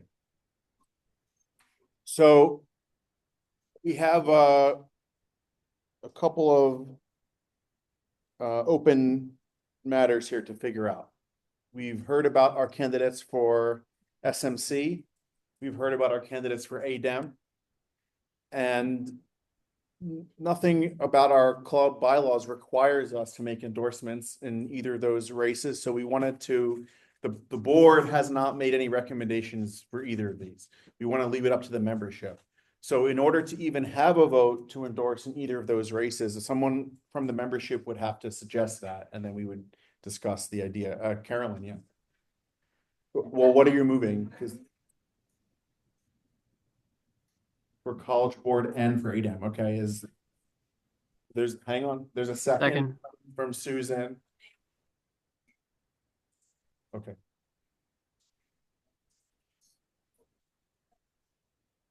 Okay, so Susan recommends, Susan Amanoff, by the way, in case, recommends that we just endorse for ADEM and not endorse for the SMC. And we have, so hang on, we had Carolyn's motion on the floor. Naomi seconded it. Susan, are you making a substitute motion then? Okay, and Zoe, the second Susan Amanoff's motion. Yes. Okay. Mike? So before we get to exactly what procedural. Do you want to come down here and talk? I'm giving a thumbs up somehow on Zoom. Just there's a thumbs up. Okay. Okay. So there are a couple of things. Before we get to how procedurally we deal with all of this, I know for the College Board, I know some of the candidates very well, some I only know by reputation. I respect them all. What I'm about to say has nothing to do with the particular candidates. Anybody who actually has known me for a long time knows that I don't believe in general in appointments. I believe that the voters should be making decisions. I was very happy when Governor Newsom didn't stick his thumb on the fingers in the Senate race and actually let the voters decide. I felt that way about our city council, even though routinely we have appointed people. I've opposed that. So to me, if everything else being equal, I would rather see a special election and let the people who get to vote decide who should be the next trustee, not the existing trustees. Whether all things are equal to me depends on a couple of things. One is, will the candidates who we heard from tonight actually run if there's a special election? I don't know how many of the candidates are still here. I would want to know that. Secondly, how much would it cost? And I know for example, Anastasia, who's on the board, knows I've asked this question about a month ago. I don't know if people know what it would cost to have a special election and who would pay for it and when it would be.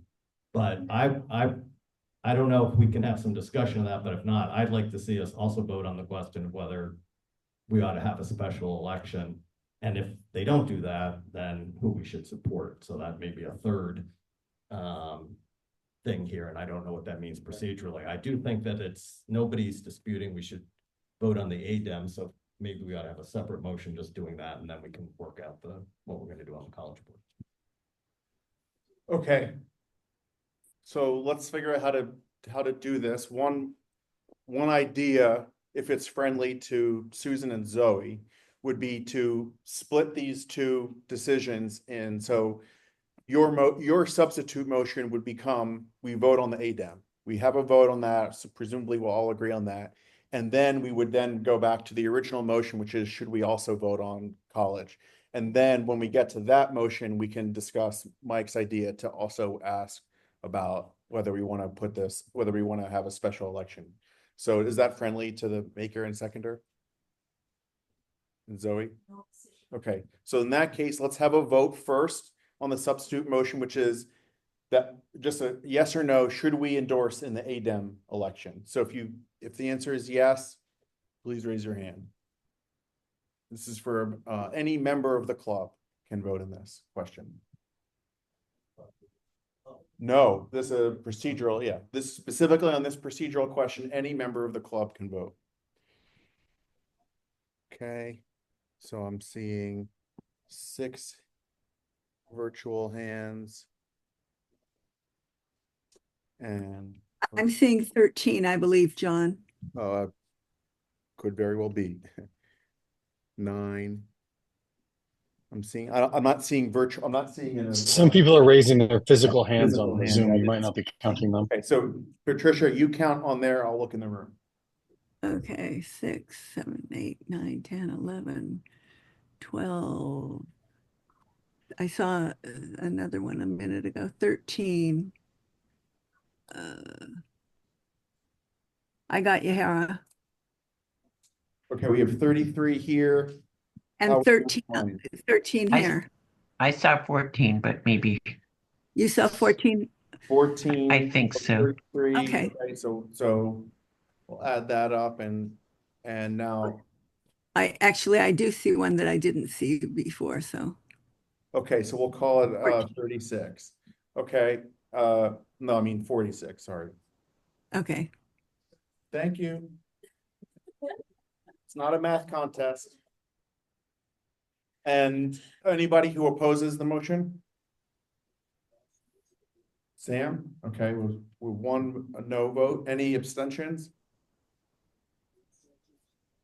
That was a yes vote by Nancy. You can take your hand down. Larry, you put your hand up, I see on Zoom, so that's 1 for you. And okay, two abstentions. Okay, so the motion passes. We will vote on the ADEM election.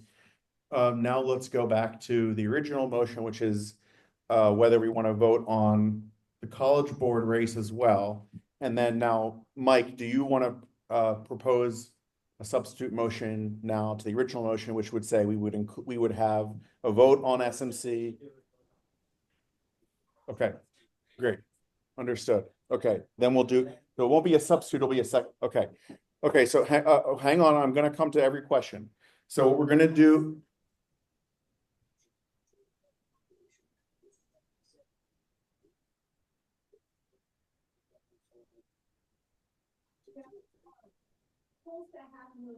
Okay. So Margaret Quinones Perez just shared that to do the election would cost about $500,000 from the SMC funds.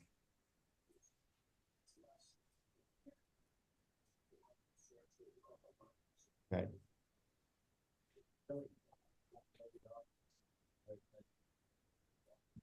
Yeah. Okay. So, and Mike is responding saying he wouldn't want to take $500,000 away from education. Okay. Well.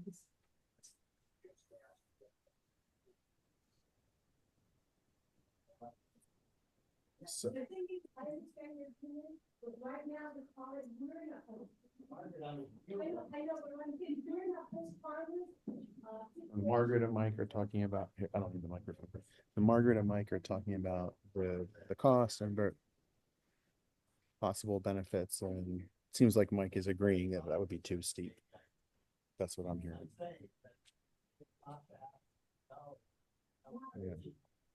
Yeah, Mike is saying if it costs $500,000 and it comes from education, then we should not have the election.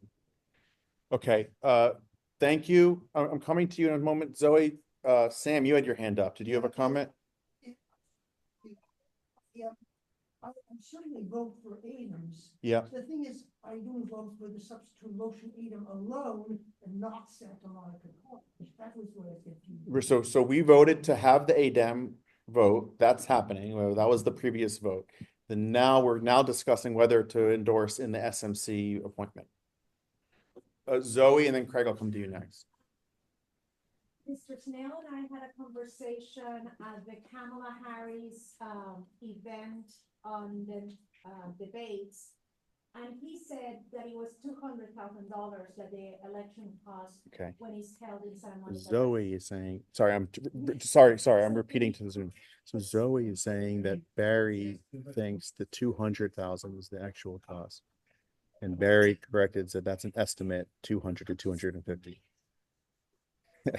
Zoe's just said she wanted to bring that to the floor for transparency. Okay. Okay. Thank you. Okay, yeah, Craig?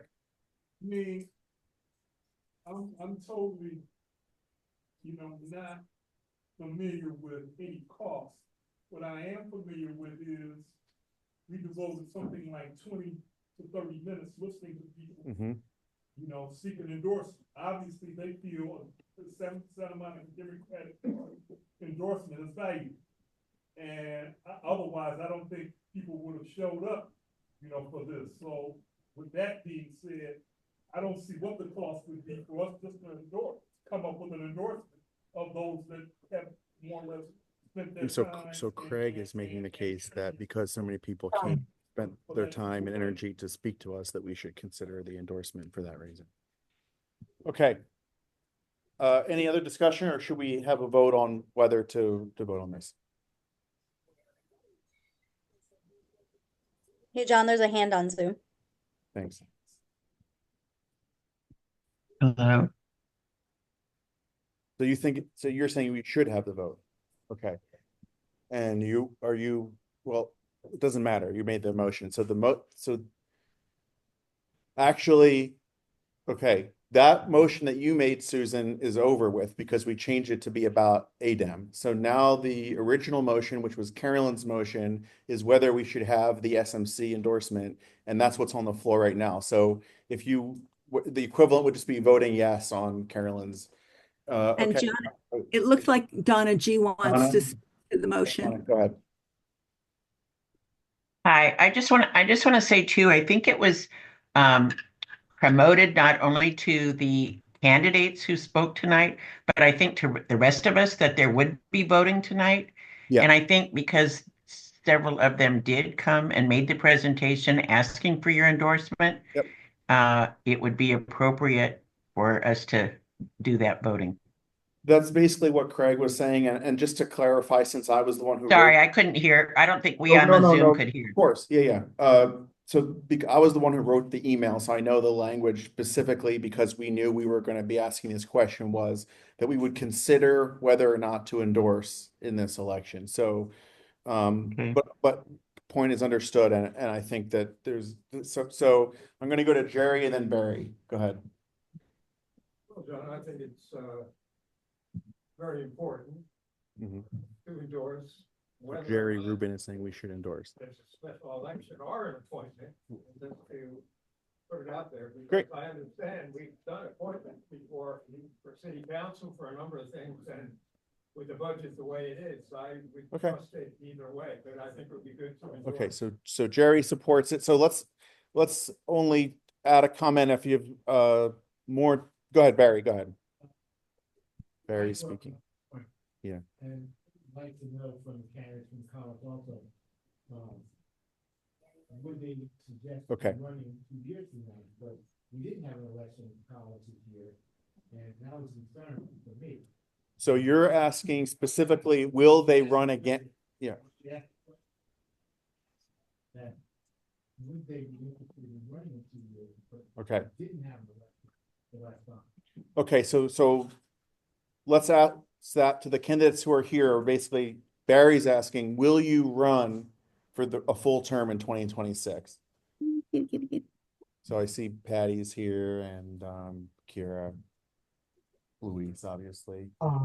And are you guys planning to run in 2026? Yes. Okay, great. Okay, so we have a yes from those who are here. Erica? Yep. Erica's right to point out that not all the candidates are here in the room. That was one of the issues.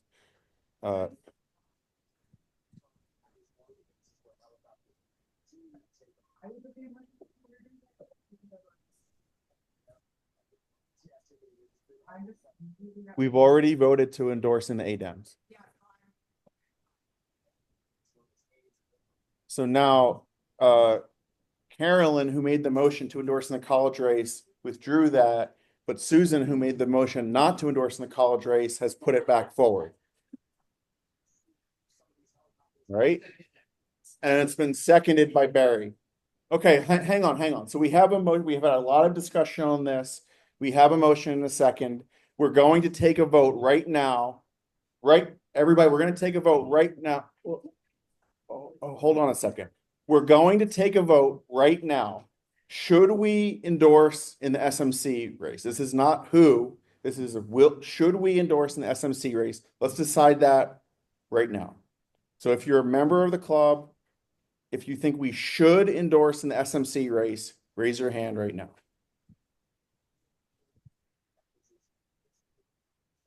We'll be endorsing one candidate and it will be a recommendation to the SMC trustees that the Democratic Club recommends this person for appointment. Okay. I'm gonna say yes. Yeah, this is a motion to take a vote of recommendation in the SMC trustee appointment position. And on the ballot, you'll have the option of the 5 candidates listed, the option of no endorsement. So even if you think we shouldn't, you can still vote no endorsement in the vote, or you can abstain. 7, 8, 9. There were 10 here, 8 virtual and 2 physical. Oh, 11. No, there are more than that. 1, 2, 3, 4, 5, 6, 7, 8, 9, 10, 11, 12. 16. I'm counting John. I shouldn't be counting him. 11. Any member of the club can vote. Yeah. Okay. Okay. I think there's more than that. You have 13 in the room. How are you doing online? And there's 9 virtual hands and 2 physical hands. It's 11. So 13 and 11. So we'll do 24. Okay, all hands. No, there's 2 pages. If you're counting the Zoom, you have to count the second page people There too. are not 2 pages on everyone's. Don't worry. Oh, okay. Well, I counted more people then. Sorry. We have 24 yes. Everyone who wants to vote no. Well, first of all, everyone online, can you please lower your hands or else it's going to be really. Okay. Okay. For some reason, my thumbs up is still going. Okay. Everyone who is a no on this, we should not endorse in the SMC race. Please raise your hand now.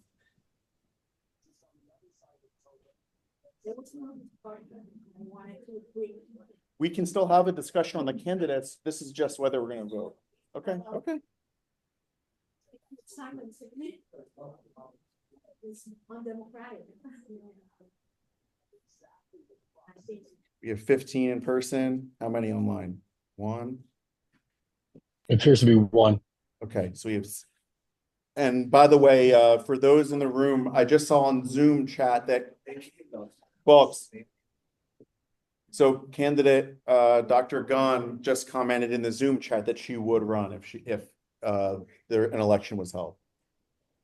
Okay. So now any abstentions? We have 2 abstentions. Okay, so the motion passes. So we are going to take the vote. But just to be clear, for the people who oppose it, you can vote no endorsement or abstain on the ballot. Okay, is there any further discussion on this? Mike, you wanted to raise something about the election or not? Not anymore?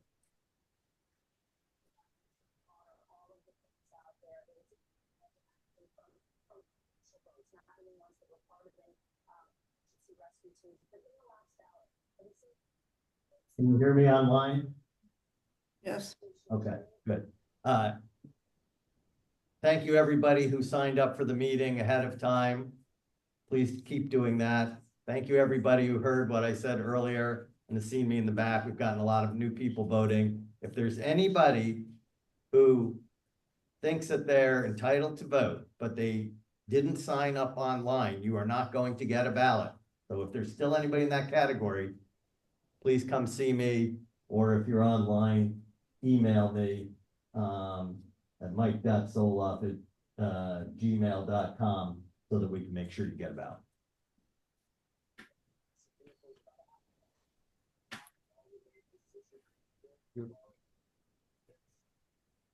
Okay.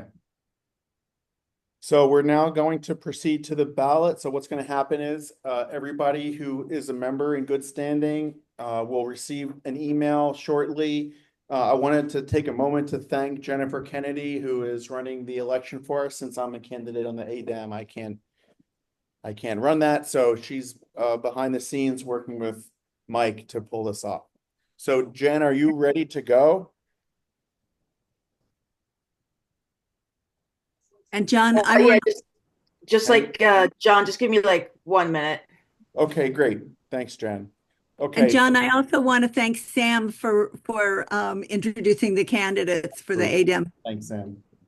Okay, so Jan is going to let us know when the ballot is about to go out, and everyone will look in their email box to find it. If you're here in the room and you expected to get a ballot because you're a 2025 club member and you didn't get it, then you should talk to Mike Soloff at the front desk. If you're on Zoom and you're in that situation, you expected to get a ballot and you didn't get it, then please message Patricia Hoffman and she will communicate that over to Mike. Great. Okay. So looks like Jen, the ballot's ready to go. Yeah, just about 1 second. Okay. So Just final confirming a couple things. okay, Yeah. thanks. So while we're waiting, so the ballot's coming, it's going to be open until 9:30. Start looking at your email. While we're waiting, we have two formerly elected officials we're going to say goodbye to. So let's please welcome up first a former SMC trustee, Susan Amanoff.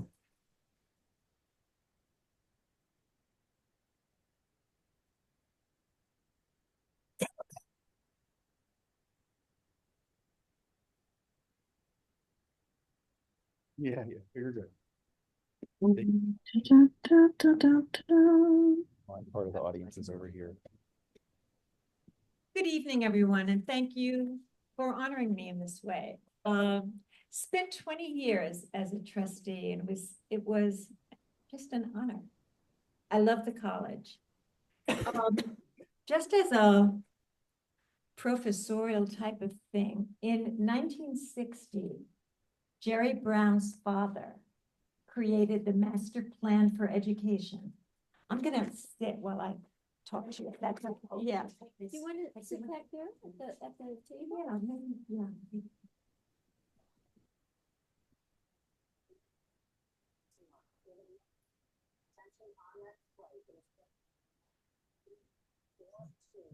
Don't break your ankle. So the 1960 Master Plan for Education was For higher. to say Get out of here. This is our chair.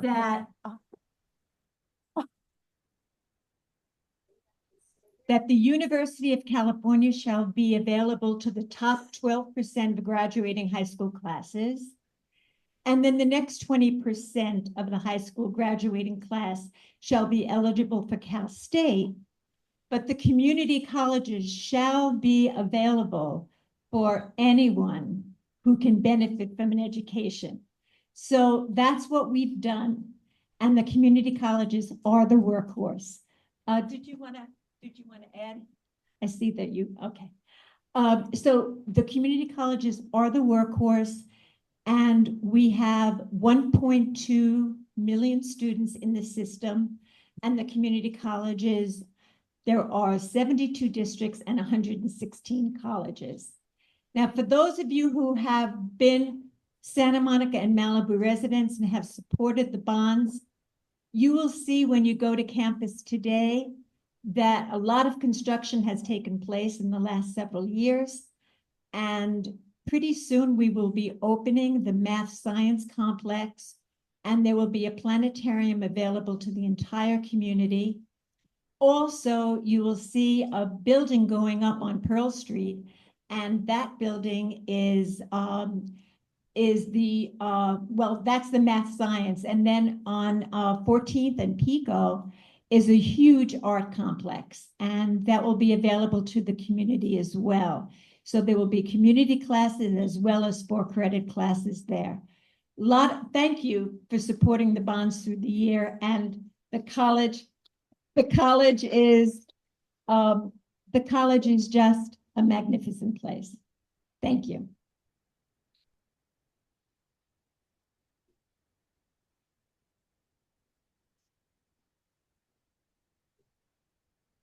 Thank you so much, Susan. We're lucky to have you on the college board, and we know we'll see you around. Okay. Okay, great.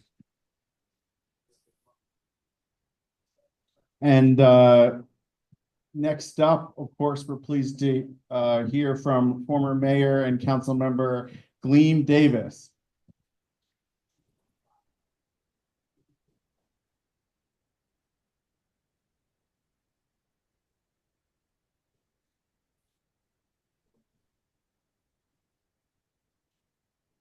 Thanks, John. Thanks to everyone who's here tonight and everyone who's there on Zoom. It's been a long evening, so really what I want to do is just come tonight and thank the club for all its support over the years. I have been very lucky that every time I ran from city council beginning in 2010, this club endorsed me. I was honored to have that endorsement, and I hope that I lived up to this club's expectations.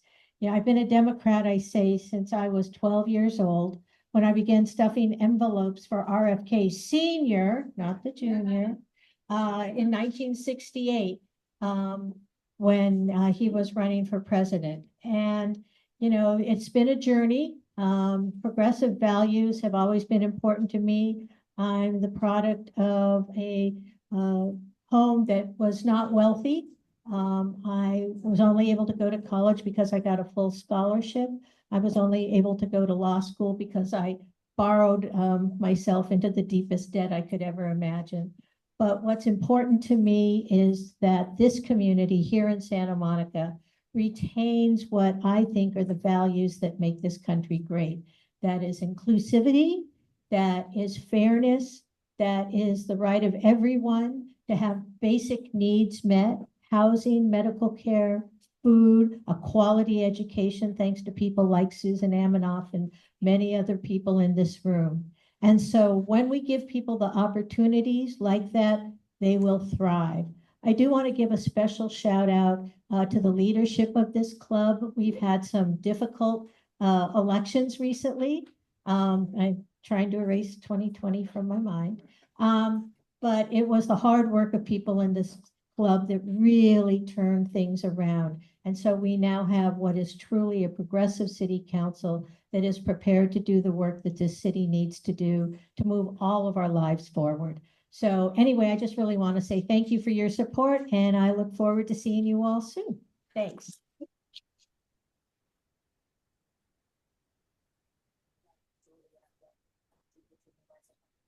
Yeah, so we've got some time, and first of all, thank you so much, Councilmember Davis. We're so glad to have had your leadership in the city. I mean, when everything was going the way it was going, and we're glad to have Carolyn and Jesse on the team, but the leadership that you had and the experience on the council were able to help the progressive side of the council have a lot of victories that, you know, we outmaneuvered the other side in many instances. Absolutely, absolutely. Okay, so we have some time. So everybody, you should have the ballot in your email. It's time to vote. And while we're waiting, I asked Mayor Pro Tem Terosis to join us to continue some of the discussion about the wildfire, specifically Santa Monica's response and what has happened from Santa Monica's perspective and what still remains to be done. So Mayor Pro Tem. Thank you. No problem. And I would invite I think we have some colleagues here. So we have Councilmember Raskin, Councilmember Snell. We also have Councilmember Hall. I think Councilmember Zernitskaya was here. So I just want to let you know, first of all, I want to give a lot of credit to our mayor, Negrete. She has done an incredible job.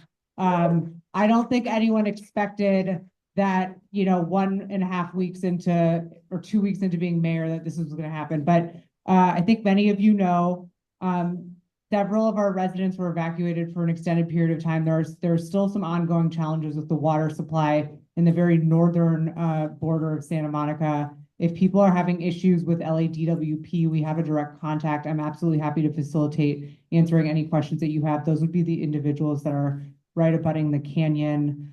There are very few streets that are actually on the LADWP water supply. Everyone else who gets water from Santa Monica is 100% safe. We've also been working on cleaning the sand in our playgrounds. I know that people are very concerned about the ash and debris. I think you heard today, due to the ocean water runoff, our beaches from Malibu to Playa Vista are closed temporarily because of unsafe conditions in the water due to the ash. But I want to talk a little bit. We have a lot of very close friends and neighbors and friends of this club who lost their homes. And our hearts obviously go out to them. Of course, our hearts also go out to those in the Eaton Fire area. And I just want to take a moment to acknowledge that those who lived in Altadena live there because of historic redlining. And we have a community where they were not able to purchase homes elsewhere. Many multi-generational families, many folks who have lost homes that were passed down to them, many of whom were not required to have insurance and many of whom didn't. And that's not to say that we're not also very, very concerned about our neighbors in the Palisades, but I just want to take a moment to acknowledge some of the disparities. And when disasters hit, they don't hit equally. They exacerbate existing disparities. So if you can, if you have the means, I'm happy to direct you to some funds if you're looking for places to donate. And then, I didn't say this earlier, but in my county job, I'm the policy director for Holly Mitchell. She's one of the 5 women on the LA County Board of Supervisors.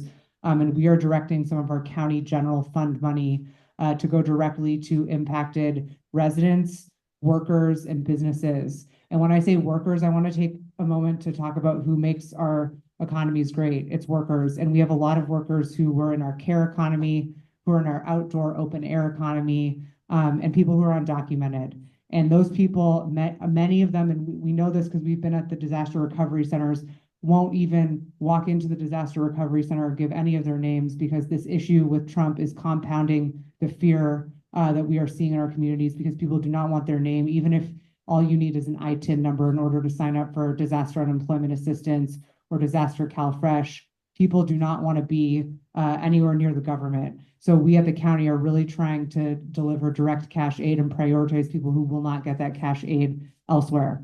In terms of Santa Monica, SantaMonicares.org is the website that you all can go to. I want to thank our Santa Monica travel and tourism industry and Misty at SMTT because they've really done an amazing job of marshaling resources and letting people know we're here to help. You can donate to the California Community Foundation Wildfire Recovery Fund there. You can donate to the Red Cross as well as some other organizations. What I will say is that we've seen a steep decline in revenue in the city and also in occupancy and I see Alvin's here. I'm sure he knows this just like everyone else does because he works on these issues every day. We're really seeing a pretty severe and frightening decrease in revenue, which we've already been trying to come out of the pandemic. And I'm not trying to freak people out, but we get a lot of revenue from transit occupancy tax from people coming to our hotels. And when the fire started, right away, people were evacuated to Santa Monica. And then Santa Monica got evacuated. And you have people all over the world who are feeling like it's not safe to come to LA and they are lumping in Santa Monica with the area that's not safe. So we are really trying to make a concerted effort. We've teamed up with the Visit California folks to do a targeted ad campaign. California, LA, Santa Monica is safe. We are open for business. We are here to deliver mutual aid to our friends and neighbors in the Palisades. We're here to help. But if you can, it's Dine LA right now. Patronize a local business. If you can't patronize a local business, buy a gift card because our businesses are hurting and they were already hurting as a result of COVID. And that affects our regional economy, affects workers. And so we're really trying to do everything we can. Our chamber has done an amazing job. They've set up an SBA disaster recovery team inside their offices. And I just want to know there's a number of different resources out there. I would be remiss if I didn't give a huge, huge, huge thank you to our fire department and our police department. I had the opportunity, as many of our council members did, to assess the damage in the Palisades with our fire chief, and it's really unlike anything you've ever seen in your life. I think they released the Google satellite images today of Palisades and Altadena. It's terrifying. These communities need so much help from us, and our first responders were there. Some of our fire chief showed me videos. He was there on the scene at the very beginning. The winds, the fires, the sheer enormity. Don't believe any of the fake news that President Trump is spewing out there. There's no faucet that we're magically turning on. They took every single ounce of water available to them. And quite frankly, as Chief Maroney would say, no one would have been prepared or been able to fight these fires. So we're thinking about how do we have home hardening techniques where we build back in a way that we have a fireproof structural assessment and make sure that our communities are built in a climate resilient way and in a way that prevents against future fires. I don't know if I've talked a lot. I'm trying to kill time because I think we're tabulating ballots. But do any of my other council, I mean, I'm not the authority on this. Does anyone else want to say anything from council? Okay, I'm seeing no. We had a great meeting last night that was projected to go till 3:20 in the morning, but we got out of there at like 12:30. So we're feeling refreshed. We discussed what we're going to do with our 200-acre airport, which in 2028, we are going to be closing and converting into a great park. And so we're excited for that future visioning. We did a little bit of that last night. But do people have questions? Does anyone have individual or group questions about disaster recovery, the debris removal that's going on right now in the Palisades in the Eaton area? Altitude, yeah. Ellen? Hi, it's Donna. I'm on Zoom. Oh wait, hold on one second. We had one question in here, and then I'll get right to you, Donna. Go for it. You want to Go for it. announce your recovery funds, I didn't think you could see me. 1 second. Angela, yes.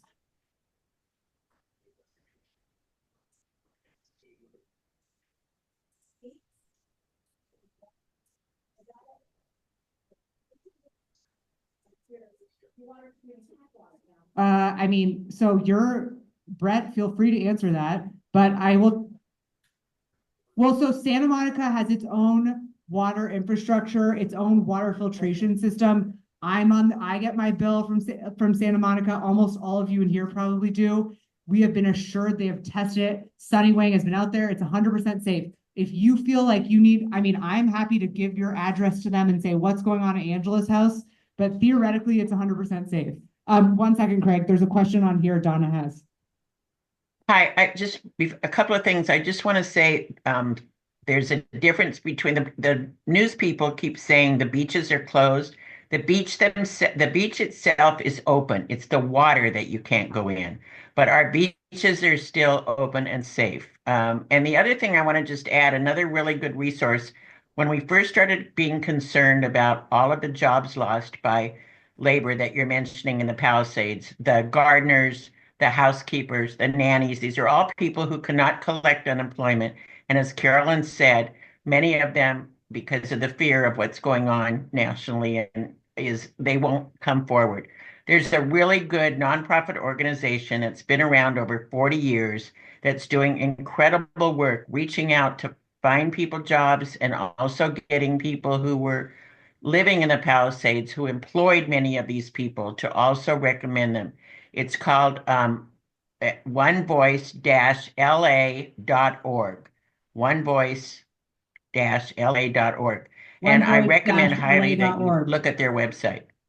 Thanks. Thank you so much, Donna. Appreciate that. Inclusive Action for the City, which is a community development financial institution, is also raising money for their open air economy fund. They've raised $2 million just on donations, and they're giving out $500 cash cards to open air workers who, just like Donna said, who would not be eligible for disaster unemployment assistance. So crucial as people are trying to pay their rent this month. I can't tell you, every meeting I'm on at work, we're hearing another story about how devastating this is. So yeah. Say what open air economy is. Landscapers, gardeners, people who are working in the Palisades to make the Palisades beautiful, people who are in your household economy, etc. How's that tabulating going? Listening to KPFK, they were saying that if you were within, let's say, a mile or 2 miles of toxic ash, there are certain things you need to do, not just to the roof, but to your carpet. Keeping in mind that ash, I mean, I've had my window closed, but keeping in mind that if ash is able to come in, I would take that very seriously. Now, the question is, how do we know, just how much toxicity the ash was, in the area? Is there a map that addressed where the most toxic ash was, and for me to more or less be cautious of that within my apartment? Is Dr. Ferrer still asking us to wear masks if we're outside? I would say no, she is not saying to wear masks outside, but again, as I mentioned in my remarks, if the air quality is poor and you feel compelled to, wear a mask. And if it is any kind of mask, it'd have to be an N95 mask. You need to replace your carpets, is what he's asking. I'm sorry. They were saying, I'm okay with the air. I'm talking about the toxicity of the ash and the stuff that comes within the apartment itself. Because he was saying essentially that if indeed the ash, fits into your carpet, Can settle. it absorbs Exactly. all that toxicity. Correct. And you should more or less do things to the carpet. Right. Yeah. What I would say, if that's the case, and you have like done some light cleaning as well, there are some professional cleaning services as well, and I'm happy to send you some information on that regarding the testing. The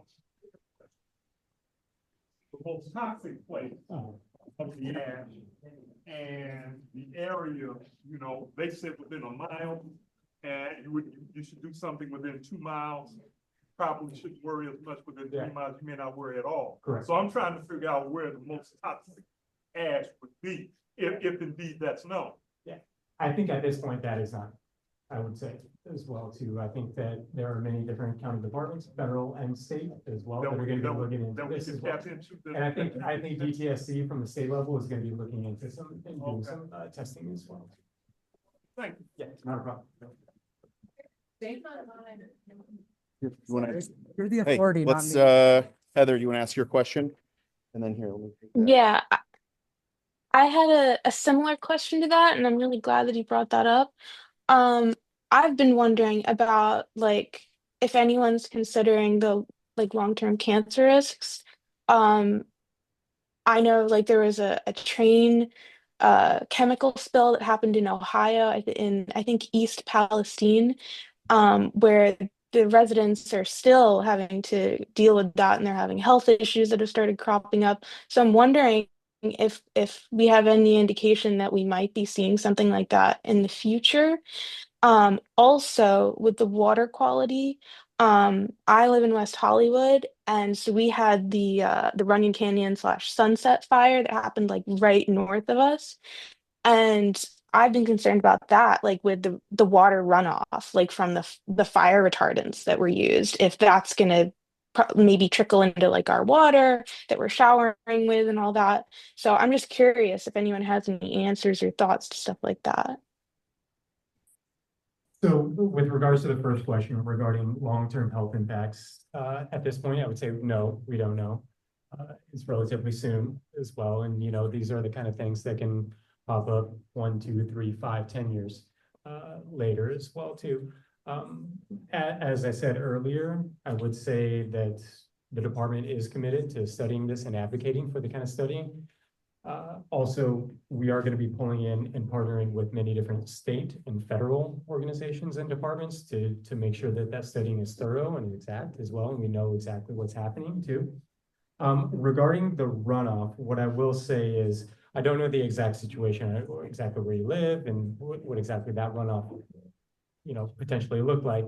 We did issue an ocean water advisory here on the Palisades area regarding the fire runoff that can exit to the ocean. So that fire runoff, it can be toxic, it can be hazardous as well too. What I would ask of you is probably contact the environmental health helpline that I did provide earlier as well. Provide that question, they should be able to have an answer for you.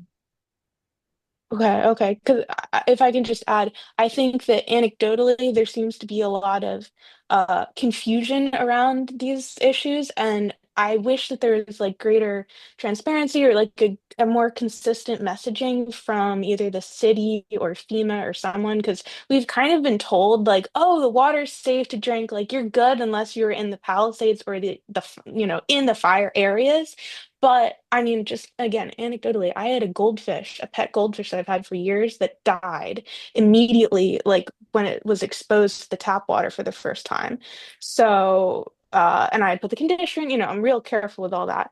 But, so I also have a dog and I'm nervous about like giving her the water. So I'm sure a lot of people are in similar positions. Yeah. Yeah, and I agree. I think those are important issues to continue to advocate and continue to make noise. Okay, really quickly, I just wanted to let people know one last thing that the city has done. We had an emergency meeting. We have declared a state of emergency in Santa Monica.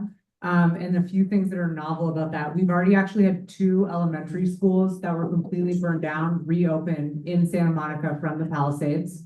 Why is that? We waived all conditional use permits for early childhood education facilities or childcare facilities, schools, so that we can help our neighbors relocate in Santa Monica.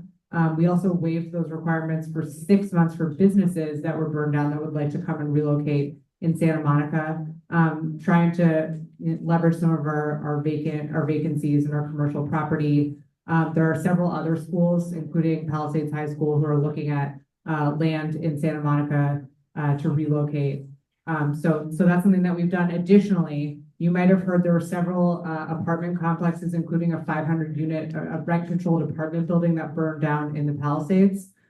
We actually made a temporary change to our below market housing wait list criteria. We are prioritizing individuals who qualify for our below market housing wait list and who lost their homes in the fires, so that we can find a place for them in Santa Monica.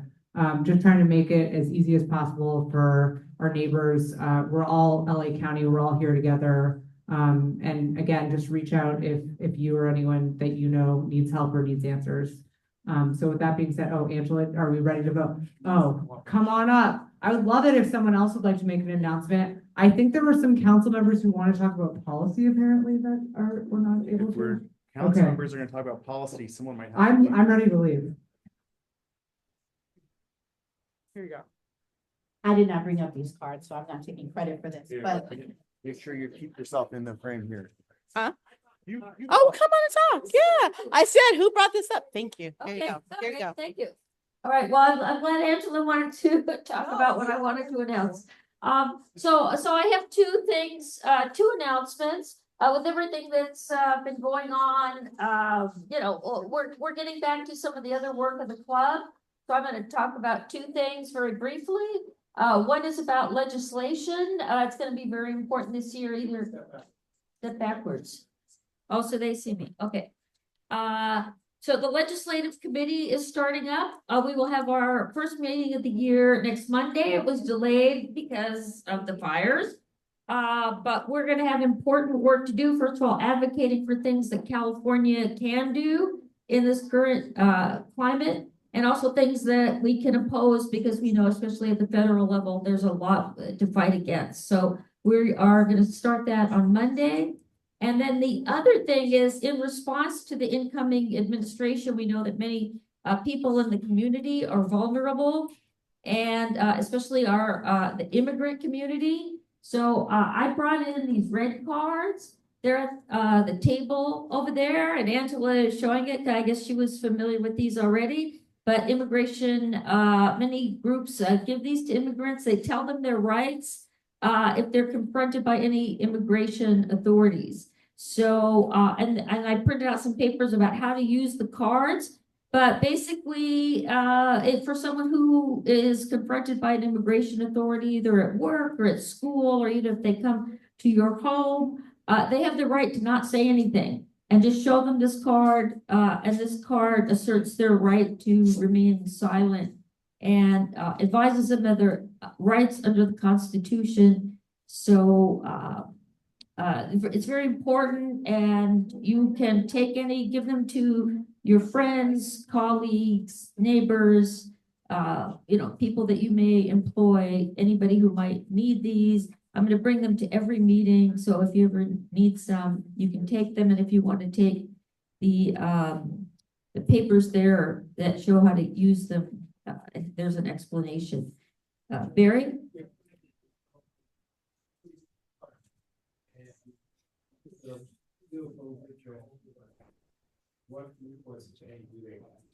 Well, I'm not a lawyer, so I don't know. I don't know if anyone knows that, but they know about these, so they know if someone shows them this, they're not allowed to enter. Like the person doesn't even have to say anything. You just slide it under the door, you put it up to the window, it means they can't come in. You don't have to say anything. If they violate that, I don't know, they're breaking the law. Okay. All right, any questions either about legislation? Oh, and this is, I forgot to say, we have an ad hoc committee on community action. So two of our regular members are right over there, Lynn and Sam. We formed this committee because we knew about some of the problems that we're going to be having in the coming months and years. And we had a meeting recently with some members of Church in Ocean Park and some in the school community about ways that we can work together. So if you want to be part of that, or if you want to be part of legislative committee, just talk to me tonight or send me an email. My email is action.isabel@gmail.com. So does anybody have any questions about either of those, either legislative or community action? Yes, Sam. That is run by, that's Keith Coleman, isn't it? Diversity? Keith Coleman is running that, so, and he's not here right now, so I am not sure what he's up to. Oh, but the latest thing that they did is they participated in Martin Luther King Day event that just happened, and Santa Monica Democratic Club had a table there. And I don't know what their next event or action will be. You would have to contact Keith Coleman. Okay, John, turn it back to you. Hey, everybody. Thank you for hanging in there and sorry for the delay. I'm sorry to share. We don't have the results yet. They're still being tabulated in the back. The reason that we normally have the results live as soon as it ends. But, and again, to be clear, I was not administering this election because I'm a candidate for ADEM. Sure. Yeah. Okay, Mike's going to explain what's going on. So folks, at least twice during this meeting, I've asked people to sign up. We've had a whole host of people come up after the ballots went out who didn't sign up, who we've tried to take their votes from. We've had a whole host of people who claim they didn't get their ballots and then found them, but some of them found them after the time expired for that. So we're taking their vote. So we're trying to get everybody's vote who is entitled to vote. And that's going to require us also to combine those votes with what's recorded automatically in order to get the final results. So people can either wait around or it will be announced online. And this is just a good example, once again, that if people in future meetings will please sign up in advance, we won't have these problems. Okay, thanks, everybody. So yeah, if you're watching this video on YouTube or on Zoom Live and you're wondering what the results are, we're going to be sharing the results in an email tomorrow, Thursday, January 30th. And we'll put the results on our website and social media as well to make sure that you get to see the results. Really sorry that we're not able to provide them live during the meeting. Appreciate everybody. As a reminder, the next meeting is February 26th, and we'll be sharing the location. Of course, we'll be in Santa Monica. We're still settling the exact room, and we will have Mayor Negrete and Tony Vasquez joining us then. So thanks, everybody. Have a wonderful night, and we'll see you next month.